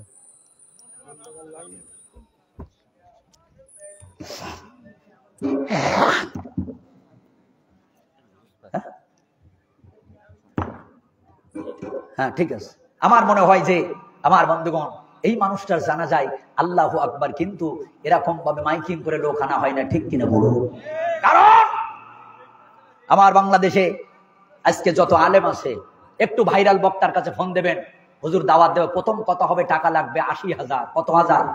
ওনার পার্সোনাল পিএ ধরবে, উনি কথা বলবেন না। এবং পরবর্তী কথা হলো স্টেজে উঠার আগে সব টাকা পেমেন্ট করতে হবে, হরিণীর গোস্ত খেতে দিতে হবে, জঙ্গল দেখাতে হবে, পুলিশ প্রোটোকল দিতে হবে, বিমানে করে নিতে হবে। আবার বক্তা স্টেজে যাওয়ার আগে 8 ঘন্টা মেকআপ করবে। কথা বলুন ঠিক কিনা? আমার বন্ধুগণ, এই বক্তা যত ওয়াজ করুক না কেন, দেখবেন এই বক্তার ওয়াজে কত লোকের হেদায়েত হয়। আর আল্লামা সাইদি আমার একজন বক্তা, যিনি কোন ওয়াজ মাহফিলে কণ্ঠ করতেন না। কথা বল ঠিক কিনা? যিনি বলতেন না আমাকে বিমানে নিতে হবে, উনি বলতেন না আমার পুলিশ প্রোটোকল দিতে হবে, উনি মেকআপ করতেন না। আল্লামা সাইদি বলতেন না সব টাকা শোধ করেন না, স্টেজে উঠবো না। ওনার জীবনে সর্বপ্রথম মাহফিল চট্টগ্রাম প্যারেড ময়দানে সূরা ফাতিহা তাফসীর 5 দিন ব্যাপী তাফসীর শুনে 46 জন হিন্দু ধর্মের মুখে লাথি দিয়া ইসলাম গ্রহণ করেছে। সুবহানাল্লাহ বলবেন না? আমার বন্ধুগণ, সেই মানুষটার কথা আমরা কেন মনে করি জানেন? এই মানুষটার চরিত্র, আল্লাহু আকবার, রাসূলের কিছু আদর্শের সাথে আমি বাস্তব মিল পেয়েছি। আল্লাহ নবীর কিন্তু কোনো অহংকার ছিল না। যেরকম কি ছিল না? ইবলিস শয়তান 1,85,000 বছর ইবাদত করেছিল। 7 আসমানে আল্লাহ 7টা নাম লিখেছিলেন ইবলিসের, কিন্তু ইবলিস ধ্বংস হয়েছিল একটা কারণে, অহংকার। সবাই বলেন ইবলিসের অপরাধ কি ছিল? কথা বলেন। অহংকারের কারণে 1,85,000 বছর ইবাদত সব শেষ। বন্ধুরে আমার, বিশ্বনবীর কোন অহংকার ছিল না। রাস্তা দিয়ে যখন হাঁটতেন, গরিব সাহাবীগুলোকে আল্লাহর নবী সামনে দিতেন, কুজু হয়ে হাঁটতেন। একজন জিজ্ঞাসা করে, হুজুর আপনি ভালো মানুষ, কুজু হয়ে হাঁটেন কেন? নবীজি বললেন, সাহাবীরা রে, আল্লাহর জমিনে আল্লাহর বান্দা হয়ে কেউ যদি বুক টান টান করে হাঁটে, এই জমিনের উপরে কেউ যদি অহংকার বুক টান করে হাঁটে, তাহলে তার ভিতরে অহংকার আর দাম্ভিকতা বেড়ে যায়। আপনারা বলেন তো, আমার এই বাংলাদেশে অহংকার করে রাস্তা দিয়ে হাঁটার প্লেয়ার আছে না নাই? 2-1 হাঁটে তা মনে হয় বগলে ফোড়া হয়েছে, ঠিক কিনা বলুন? আরে বাবার স্টাইল, ভাই সর সর, বড় ভাই সর, বড় ভাই আসতে সর, বড় ভাই কি স্টাইল।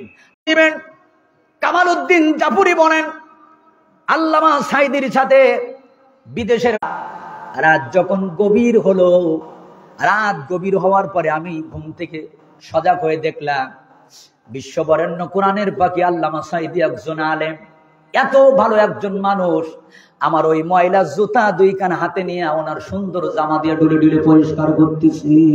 আল্লাহু আকবার। উনি জিজ্ঞাসা করলেন, ভাইজান আপনি কি করেন?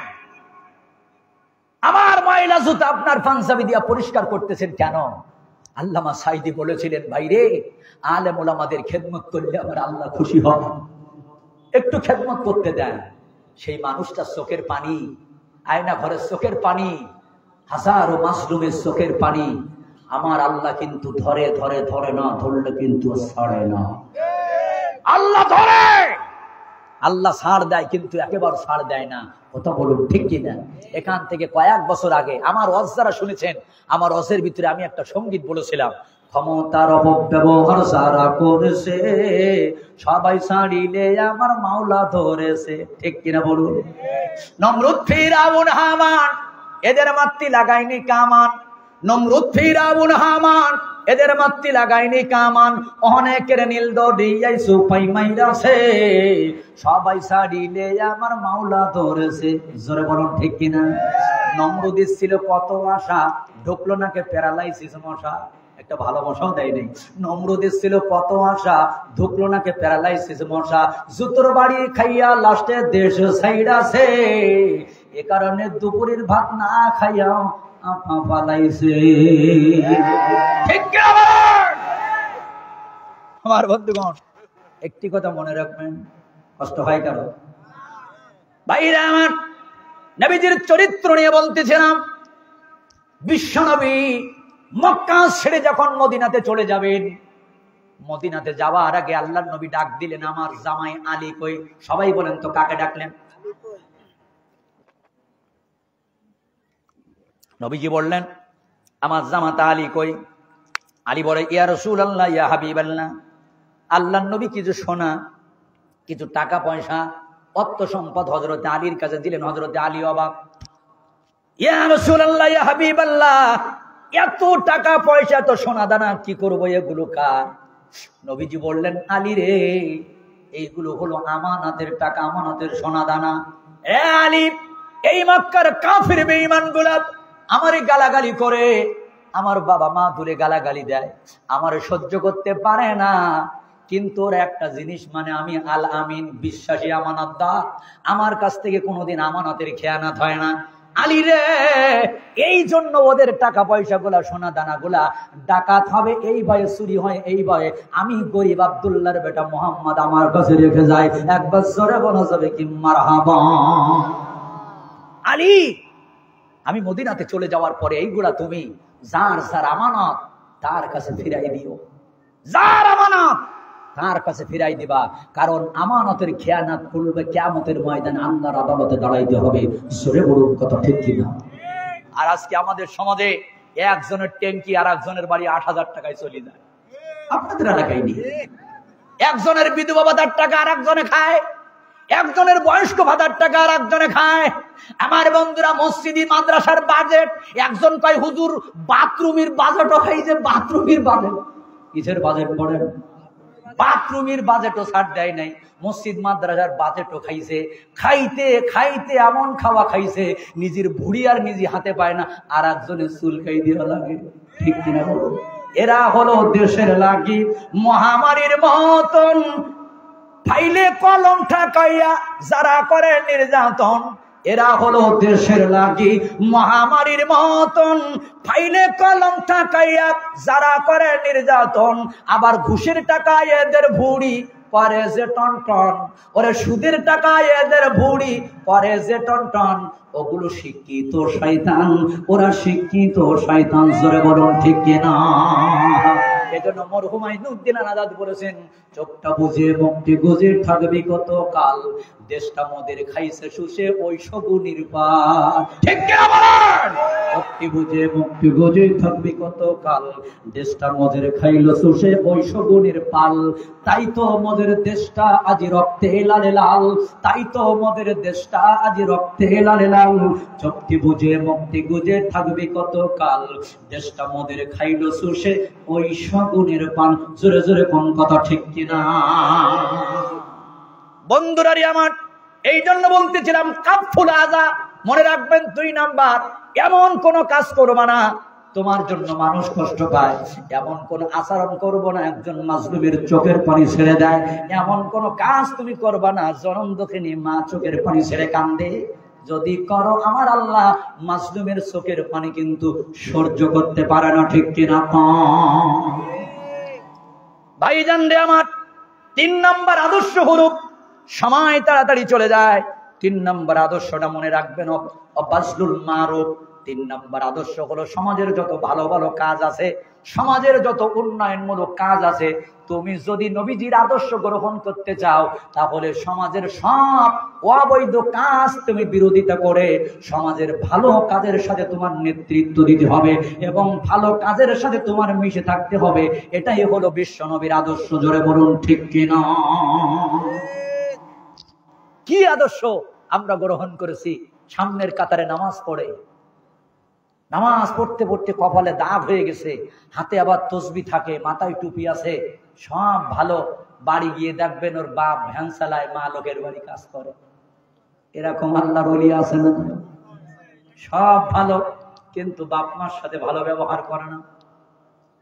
আমার মুসলমান ভাইয়েরা, ঈদের দিন বউয়ের গায়ে 5,000 টাকা দামের 3 পিস, আরো জনম দুঃখিনী মা জাকাতের শাড়ি পরে সন্তানের সামনে ঘোরে, বাবার গায়ে একটা পাঞ্জাবি 3 বছর হয়ে গেছে, পিছন থেকে উঠে গেছে, আইরিন করা না, একটা টুপি ছিঁড়ে গেছে, নষ্ট হয়ে গেছে। দেখবেন মা যদি একটু ঔষধের কথা বলে, তখন ওর কিন্তু সম্পদ থাকে না, অভাব দেখা দেয়।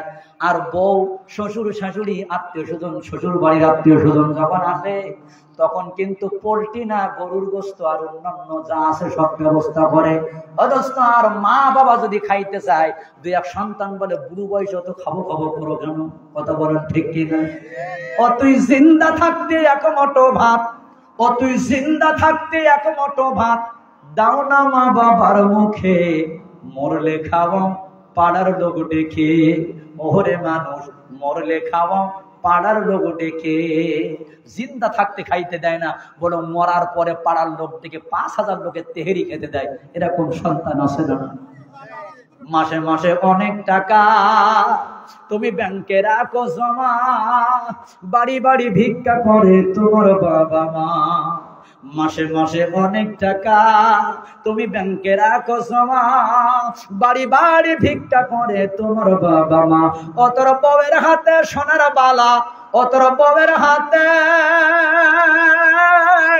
সোনার বালা, দিন যায় তার কত সুখে, মরলে খাওয়া পাড়ার লোক ডেকে, ওরে মানুষ মরলে খাওয়াও পাড়ার লোক ডেকে, জোরে কোন ঠিক কিনা?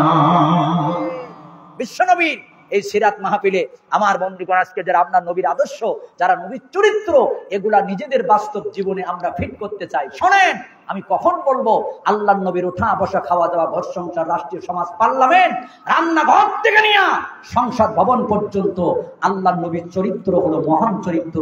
সরে বলুন কথা ঠিক কিনা? আমার হাতে যেটা দেখতেছেন এটা হলো মাহফিলের পোস্টার। বলেন এটার নাম কি? মাহফিলের পোস্টার বা লিফলেট। একসাথে কিন্তু 1000 বের হয় না। প্রথম যেটা বের হয় ওটার নাম হলো মূল কপি, কম্পিউটার থেকে বের করতে হয়। বলেন তো ওইটার নাম কি? কথা বলেন। মূল কপি। আর বাকি যেগুলো আমার হাতে যেটা, এগুলো হলো ফটোকপি। তাহলে মূল কপি আর ফটোকপি, মূল কপি কয়টা হয়? একটা। আর ফটোকপি হাজার হাজার লক্ষ লক্ষ বানানো যায়। জোরে বলুন ঠিক কিনা? তাহলে একটা হলো মূল কপি, বাকিগুলো ফটোকপি। আমরা যারা 72 জাহান্নামের কাতারে দাঁড়াইতে চাই না, একটি জান্নাতের কাতারে যাইতে চাই, আমাদেরকে আদর্শ বানাইতে হবে, আখলাক বানাইতে হবে, চরিত্র বানাইতে হবে।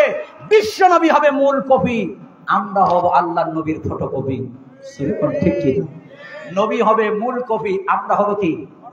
তাই নবীর মুখে কি দাড়ি ছিল? এমন যাদের মুখে নেই, আপনার বললে কবে হুজুর চুল খায়, চুল খায়, আমার শুধু চুল খায়, কি এরকম আছে না?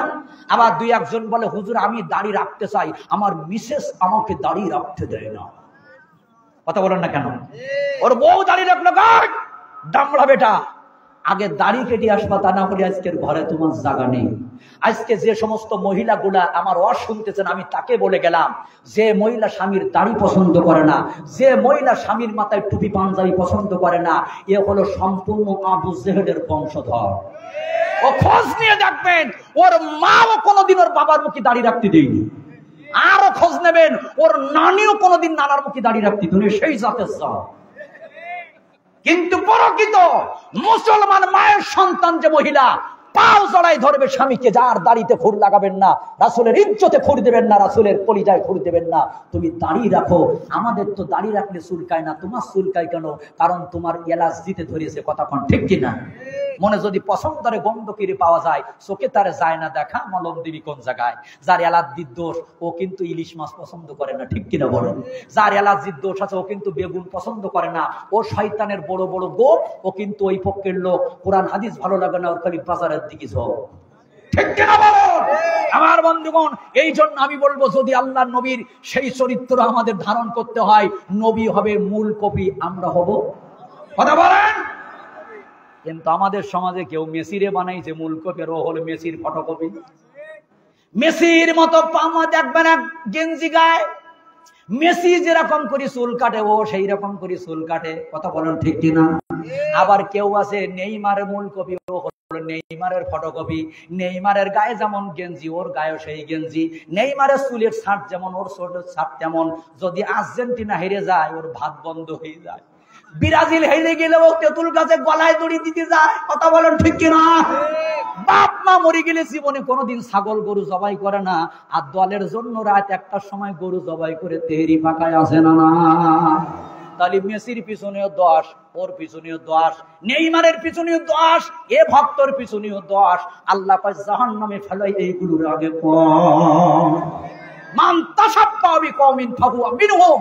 যে জাতি যার অনুসরণ করবে, কিয়ামতের ময়দানে তার কাতারে দাঁড়াবে। কিয়ামতের ময়দানে কিছু মানুষকে বলা হবে, তুমি বারাক ওবামার কাতারে দাঁড়াও, কারণ তোমার সম্পর্ক ছিল বারাক ওবামার সাথে।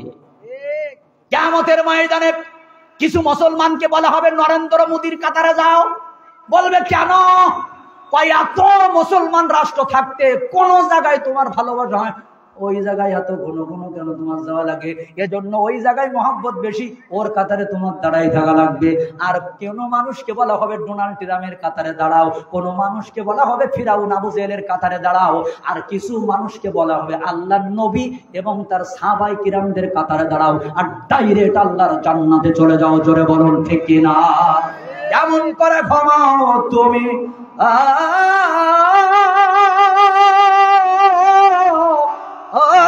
মানুষ, কেমন করে ঘুমাও তুমি ফজর করে কাজা? এমনও তো হতে পারে তোমার জোহরে জানাজা, ঠিক কিনা? এজন্য আল্লাহর নবীর আদর্শ যারা গ্রহণ করবে এরা মাঘ মাসেও কিন্তু মসজিদে নামাজ পড়বে, পৌষ মাসেও মসজিদে নামাজ পড়বে। আর যেগুলো এই আদর্শ গ্রহণ করবে না, ও গরমকালে বাতাস কাটি ফ্যান জড়িয়ে মসজিদে চলে যাবে।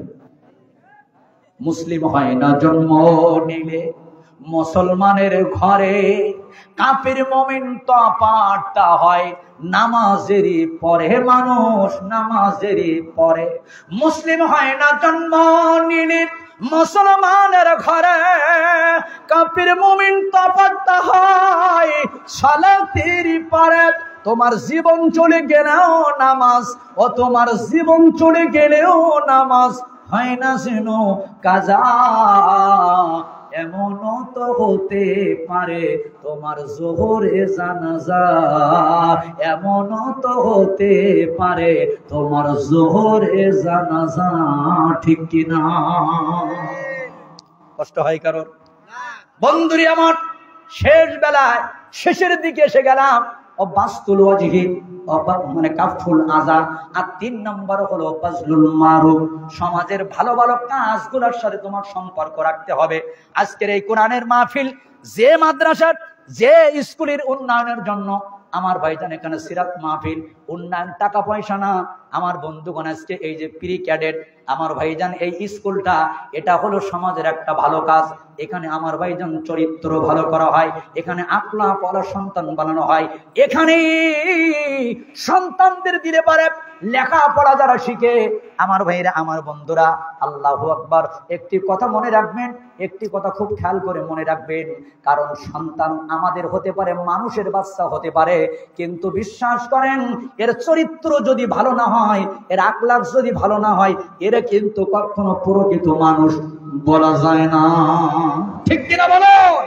প্রকৃত মানুষ বলা যাবে না। শোনেন, যে সন্তানগুলা ছোটবেলায় উস্তাদদেরকে সালাম দিয়া শিখবে না, এখানে আসবে যাবার সময় বলবে রাস্তায় গিয়া সালাম দাও, আসার সময় উস্তাদদেরকে ডেকে সালাম দাও, এরা যদি এই বয়সে উস্তাদদেরকে সালাম দিতে পারে, আল্লাহর কসম এরা পিতামাতার সাথে কখনো বেয়াদবি করবে না। কথা বলো ঠিক কিনা? এদেরকে যখন নামাজের সময় বলা হবে নামাজ পড়তে যাও, উস্তাদ গুলা সব নামাজি হবে, নামাজ পড়তে যাবে। বিশ্বাস করেন এই সন্তানগুলো এখান থেকে নামাজের ট্রেনিং নেবে, এরা কিন্তু বড় হওয়ার পরে অনেক জায়গায় চাকরি করবে। নামাজের সময় হলে এরা কিন্তু নামাজে চলে যাবে। জোরে বলুন কথা ঠিক কিনা? এজন্য এই সমস্ত সমাজের ভালো ভালো উন্নয়নমূলক কাজ যেখানে আছে আমরা সেইগুলোর সাথে জড়ে থাকবো। নাকি যাত্রা পালা হলে ওখানে টিকিট মাস্টার হইতে হবে, এগুলা না। কনসার্ট, যাত্রা পালা, বিহায়াপানা, এগুলার থেকে আমাদেরকে আমার বন্ধুগণ বিরত থাকতে হবে। আমি আসাদুজ্জামান, আমার কষ্ট হলো, মনের একটা কষ্ট শেষ বেলায় বলে গেলাম। আমি এই 17 বছর ওয়াজের বয়স, 16 ডিসেম্বর যখন আসে তখন আমার প্রাণটা চায় যে এই বাংলাদেশের শহীদ যারা দেশের জন্য জীবন দিয়েছেন ওদের জন্য আমরা মাহফিল করে একটু দোয়া করব, ওদের জন্য আমরা প্রাণ ভরে আল্লাহর কাছে বলবো, আল্লাহ এই শহীদ ভাইদেরকে তুমি জান্নাতের ব্যবস্থা করো। কিন্তু এই 16-17 বছর 16 ডিসেম্বর মাহফিলের অনুমতি হয় না। কয় ওদিন মাহফিল হবে না, ওদিন হলো কনসার্ট হবে, গান বাজনা হবে। আর যখন মানে এই বক্সে বিট উঠবে, শহীদদের কবরে খালি নেকি কলকল কলকল কলকল করে চলে যাবে। বলেন না কেন? আচ্ছা বলেন, বাগদা মাছ নাপ দেয় সামনে কিন্তু পিছন দিকে যায় কেন? বাগদা মাছের মাথায় হলো পায়খানা ভরা। কি ভরা বলেন তো? বাগদা মাছের মাথায় হলো পায়খানা, এই জন্য লাভ দেয় সামনে যায় পিছনে। যারা মনে করে শহীদরা জান্নাতে যাবে অথচ কনসার্টের মাধ্যম দিয়ে সবরেসারি করা হয়, এগুলার মাথায় আমার মনে হয় পায়খানা ছাড়া কিছু না, ঠিক কিনা বলেন? এজন্য যারা বর্তমান আমাদের সরকার আছেন তারা ইতিপূর্বে আমাদের একটা ইঙ্গিত দিয়েছেন, কোরআনের মাহফিল করতে গিয়ে বাংলাদেশে আর কোনো অনুমতি লাগবে না। সুবহানাল্লাহ বলবেন না? রাসূলের জীবন আদর্শ নিয়ে সিরাত মাহফিল হবে, আর কোন মুনাফিকের কাছে ধর্ণা ধরা লাগবে না, ডিজির কাছে যাওয়া লাগবে না, ওপেন ভাবে বাংলার জমিনে তাফসীর মাহফিল হবে। জোরে বলেন ঠিক কিনা? আপনারা চান কি চান না? সবাই কি চান? আল্লাহ পাক যেন আমাদেরকে কবুল করেন। আমার বন্ধুগণ, যতটুকুন আলোচনা করলাম আমার ভাইরা, এই আলোচনার জন্য আমাদের হেদায়েতের জরিয়া হয়। তবে সর্বশেষ আমি আর একটা ওয়াজ একটু করে যাচ্ছি, যেহেতু মহিলারা আসছে তাই আপনাদের কষ্ট হবে না তো? সর্বশেষ একটা ওয়াজ, রাসূল আকরাম সাল্লাল্লাহু আলাইহি ওয়াসাল্লাম ওনার 11টা বিবি ছিল। কয়টা বিবি বলেন তো? একজন বিবির নাম হলো মাইমুনা। সবাই বলেন নামটা কি? মাইমুনা। রাসূল আকরাম সাল্লাল্লাহু আলাইহি ওয়াসাল্লাম সেদিন মাইমুনার পালা, ওনার ঘরেতে গেলেন। মাইমুনা ঘরের দরজা বন্ধ করে দিলেন। নবীজি ইস্তেঞ্জার চাপ এসেছে, আল্লাহর নবী দরজা খুলে একটু বাইরে গেছেন। মাইমুনা মনে করেছেন আমার আনাক সতীনের কাছে গেছে, এই জন্য মহিলারা তো একটু এরকম হয়। মহিলা কি করেছেন, ভিতর থেকে দরজার খিল লাগাই দিচ্ছে। নবীজি জরুরত ছেড়ে এসে বলে, মাইমুনা দরজা খোলো, মাইমুনা দরজা খোলো। মাইমুনা বলে, না দরজা খুলবো না। যে বিবির কাছে গেলেন ওই বিবির কাছে যান। নবীজি বলে, মাইমুনা দরজা খোলো, আমি অন্য বিবির কাছে যাই নাই, কারণ তোমার হক। 1-2 ঘন্টা ওই দরজার পাশে আল্লাহর নবী ঠান্ডার রাত মাথাটা লাগাই দিয়ে দাঁড়াই আছে। আচ্ছা ওইখানে যদি আপনি আর আমি থাকতাম, 2-1টা লাথি কি দরজায় মারতাম না? তোর বাবার দরজা, কুমুকির বাচ্চা দরজা খোল, ঠিক কিনা বলুন? নবীজির চরিত্র মহান চরিত্র, উনি কিন্তু দরজায় লাথি দেন নাই, বরং ওইভাবে দাঁড়ায় আস। অনেক সময়ের পরে দরজা খুলে দিল। মাইমুনা দরজা খুলে দেওয়ার পরে বিশ্বনবী, আমার বন্ধুরা মাইমুনার মুখের দিকে তাকা একটা মুস্কি হাসি দিয়ে, আমার মাইমুনার কষ্ট হয়ে গেছে, কি সুন্দর ব্যবহার। আর আমরা যদি ওইখানে থাকতাম, এত সময় পরে দরজা খুলে দিত, হয় দরজার হাক নাই, পাঁচ জুতো, ঠিক কিনা বলুন? নাই পাই গেছে হাসপাতালে কয়েক ঘন্টা। তুই এত বড় সাহস, তুই দরজা বন্ধ করে রাখিস? আমার বন্ধুরা, এই জন্য বিশ্বনবীর চরিত্র হলো, নবীজির একজন স্ত্রী ছিল কালা, কানে শুনতেন না, হযরতে হাফসা রাদিয়াল্লাহু তাআলা আনহা। কিন্তু বিশ্বনবী কোনোদিন বলে নাই কালা জাত, কোনোদিন কি বলেছিল? আর আমাদের বউরা যদি এক ডাকের বেশি শুনতে না পায়, এই কালার ঘরের কাকা, ঠিক কিনা বলে? এত কষ্ট করে রান্না করবে আপনার জন্য গরমে, আল্লাহু আকবার, কষ্ট করে যদি একটু ভালো বলে, যেই সামনে দেবে একটু লবণ হয়ে গেছে, মুখের দিক থেকে এগুলো লবণ ছিল না ঘরে, হ্যাঁ? তোর মা রান্না শিখায়নি? কথা বলেন ঠিক ঠিক? আমার বন্ধুগণ, এইগুলো আমরা করবো না, রাসূলের আদর্শ গ্রহণ করব। স্ত্রীদেরকে প্রশংসা করবেন, স্ত্রীদের রূপের প্রশংসা করবেন, রান্নার প্রশংসা করবেন। ওরা কিন্তু প্রশংসা করলে একটু ভুলে যায়। যদি বলেন তোমার বয়স 60 বছর, কিন্তু তোমার যে কি সুন্দর লাগতেছে, ও দেখবেন ওই দিন বড় মাছের মাথাটা আপনার হাতে তুলে দিবে। বিয়ের আগে যে কি সুন্দর ছিল, তুমি তো জানো না। আমার বন্ধুগণ, মহিলাদের প্রশংসা করবেন, রূপের প্রশংসা। যদি রান্না ভালো না হয়, যদি বলেন অমুকের বাচ্চা রান্তি পারিস না, অসুস্থতার ভাব দিয়ে 3 দিন হয়তো আলু ভর্তা খাওয়া লাগবে, রান্না করতে যাবে, রান্তি কি হবে? না যদি না হয় তো রান্না করি লাভ কি? এই জন্য ওদের প্রশংসা করবেন। আর বিশেষ করে স্বামী স্ত্রীর ভালোবাসা, স্বামী স্ত্রী কিন্তু আল্লাহ তাআলা বিগ ফাইট করার জন্য বানায় নাই। কিন্তু আমাদের সমাজে দেখবেন স্বামী স্ত্রীর মাঝে আমলিক আর বিএমপির মতো সম্পর্ক। হ্যাঁ, স্বামী যদি ঘরে থাকে তাই স্ত্রী বারান্দায়, আর স্ত্রী যদি বারান্দায় থাকে তাই স্বামী থাকে আবার বন্ধুগণ কোন জায়গা জানেন? লিসির বাসায়। কেন? ওরা যেন বিগ ফাইট করার জন্য এসেছেন দুনিয়ায়। থাকবে কেমন করে?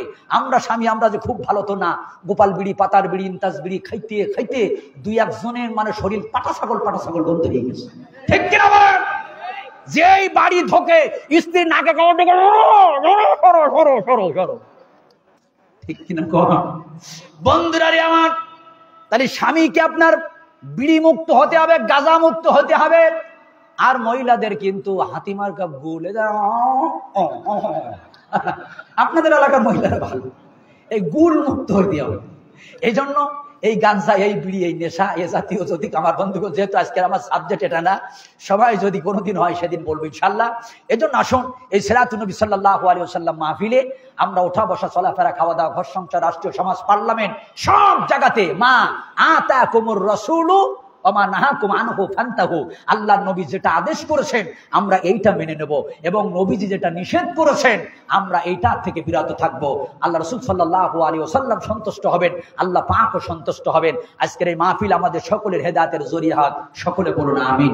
একটু দুরূদ ইব্রাহিম পড়ুন। আল্লাহুম্মা সাল্লি আলা মুহাম্মাদ ওয়া আলা আলি মুহাম্মাদ কামা সাল্লাইতা আলা ইব্রাহিম ওয়া আলা আলি ইব্রাহিম ইন্নাকা হামিদুম মাজিদ। আল্লাহুম্মা বারিক আলা মুহাম্মাদ ওয়া আলা আলি মুহাম্মাদ কামা বারাকতা আলা ইব্রাহিম ওয়া আলা আলি ইব্রাহিম ইন্নাকা হামিদুম মাজিদ। ভাই দোয়া করে দিলাম। তাবারকের ব্যবস্থা তো আছে নাই? ও আছেন ভাই, আপনি দোয়া করেন, আপনি দোয়াটা করেন। আল্লাহুম্মা আমিন। রাব্বানা জালামনা আনফুসানা ওয়া ইন লাম তাগফির লানা ওয়া তারহামনা লানাকুনান্না মিনাল খাসিরিন। ফাস্তাজাবনা লাহু ওয়া নাজ্জাইনাহু মিনাল গাম্মি কাযালিকা নুনজিল মুমিনিন। রব্বুল আলামিন, আয় আল্লাহ, আপনি কুদরতি দৃষ্টি দিয়া তাকায়া দেখেন, ঐতিহ্যবাহী আল্লাহ ক্রিকেটের আয় আল্লাহ তাআলা জুনিয়র এই হাই স্কুলের ময়দানে কোন বান্দারা এই আয়োজন করেছে আল্লাহ আপনার নবীর জীবন আদর্শ নিয়ে আলোচনা শীর্ষক মাহফিল, সিরাতুন নবী সাল্লাল্লাহু আলাইহি ওয়াসাল্লাম মাহফিল। আয় আল্লাহ, একটা মাহফিলের আয়োজন করতে গিয়ে কত মেহনত করতে হয়, কত সময় দিতে হয়, ব্রেনের চাপ নিতে হয়। রব্বুল আলামিন যেদিন থেকে মাহফিলের নিয়াত করেছে আমার ভাই বন্ধুবা মাওলানা আব্দুল হান্নান ওমর আল্লাহ কমিটির সাথে কথা বলেছেন। আমার মনে হয় রাত্রিবেলাও টেনশন করেছে কোথায় করতে হবে, কেমন করে মাহফিলটা সুষ্ঠু হয়, কোন বক্তা দাওয়াত দিতে হবে, এমন করে তারা মাথার ভিতরে নিয়েছে। আল্লাহ আপনি তাকায় দেখেন আপনার বান্দাগুলা সন্ধ্যার থেকে এই পর্যন্ত চাতক পাখির মতো বসে আছে। অনুরোধ করে হুজুর আরো ওয়াজ করেন, আমরা কেউ ময়দান ছেড়ে যাব না। রব্বুল আলামিন বক্তাদের বক্তৃতা, শ্রোতাদের শ্রবণ, আয়োজকদের আয়োজনকে আপনি জান্নাতের জন্য কবুল আর মঞ্জুর করুন। আয় আল্লাহ যারা সময় দিল, টাকা দিল, অর্থ দিল, পরামর্শ দিল আজকের এই মাহফিলকে সাফল্যমণ্ডিত করার জন্য, সবার জন্য দোয়া করি তাদের হায়াত তৈয়্যিবা ওসিয়াতে কুল্লিয়া দিন। রব্বুল আলামিন লীলজ্জার মতো আপনার দরবারে আমরা হাত পেতে দে আল্লাহ, তাড়িয়ে দিলে আপনার দরবার, মাফ করে দিলে আপনার দরবার। আল্লাহ একজন ভিক্ষুক এক দুয়ার থেকে আর এক দুয়ারে যেতে পারে, কিন্তু আমাদের তো যাওয়ার কোনো জায়গা নাই। আপনার রহমতের পায়ে ধরি বলি আল্লাহ ময়দান ছেড়ে যাওয়ার আগে মাফ করে দিন। রব্বুল আলামিন যারা অভাবগ্রস্ত আছে অভাব থেকে মুক্তি দিন, ঋণগ্রস্ত যারা আছে ঋণ পরিশোধ করার তৌফিক দিন।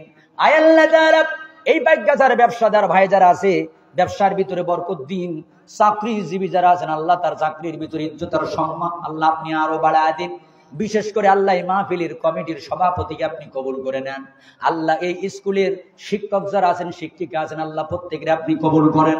ছাত্র ছাত্রী যারা আছে কবুল করে নেন। জেহেন শক্তি বেরেন শক্তি ভালো করে দেন।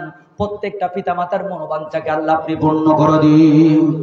আয় আল্লাহ যারা আমরা যারা হাত তুলেছি মালিক আপনি তাকায় দেখেন, আমার সাথে যারা হাত তুলেছে আমাদের ভিতরে অনেকের জনম দুঃখিনী মা নাই। যে ছেলেটা মা হারা হয়ে আজকে হাত তুলেছে, আমার মনে হয় এই মুহূর্তে ওই মায়ের চেহারাটা ওই সন্তানের বারবার করে মনে পড়তেছে। মায়ের হাসিটা মনে পড়ে, মায়ের আব্বু আব্বু ডাকটা মনে পড়তেছে, মায়ের সেই ভাত মাখাই দেওয়া, গালে একটু বাদাম ভাজা খাই সবটুকুন বাচ্চার গালে দেওয়া স্মৃতিগুলো মনে পড়তেছে। আয় আল্লাহ তাআলা যাদের আব্বা নাই টাকা দেখেন এই সন্তানটা আব্বার স্মৃতি মনে মনে করে আল্লাহ এই মুহূর্তে হাত তুলেছে। আল্লাহ অনেকের জোরের ভাই চলে গেছে, আল্লাহ অনেকের নানা নানি দাদা দাদি চলে গেছে। বিশেষ করে মাওলা অনেক মা আশা করেছিল আমার ছেলে বিসিএস ক্যাডার হবে, অনেক বড় ইঞ্জিনিয়ার হবে, অনেক বড় ডাক্তার হবে। আল্লাহ অত্যাচার জুলুম নির্যাতন মানুষের অধিকার কেড়ে নেওয়া আর তারা সহ্য করতে পারে নাই। মা বাবাকে না জেনে বুকের তাজা রক্ত জমিনে ঢেলে এই বাংলার মানুষকে জুলুম থেকে আল্লাহ মুক্তি দেওয়ার জন্য ময়দানে নেমেছিল। আল্লাহ অনেকের পাখির মতো গুলি করে, হেলিকপ্টার থেকে গুলি করে করে লাশগুলো আগুন দেওয়া জ্বালানো হয়েছে। এখনো পর্যন্ত অনেক মা ছবিটা হাতে নিয়ে বলে আমার খোকারে না, আমার খোকার কঙ্কালটা বের করে দাও। আল্লাহ বৈষম্য বিরোধী আন্দোলনে যা বুকের রক্ত দিয়েছেন আল্লাহ সেই ভাই ইসলামের জন্য, কোরআনের জন্য আল্লাহ ইজ্জত ভোগ করেছে। অনেকে কারাবরণ করে পৃথিবীর জমিন ছেড়ে চলে গেছে। আল্লাহ প্রত্যেকের জন্য দোয়া করি প্রত্যেকের গুনাহ মাফ করে জান্নাতের মেহমান বানায় দিন।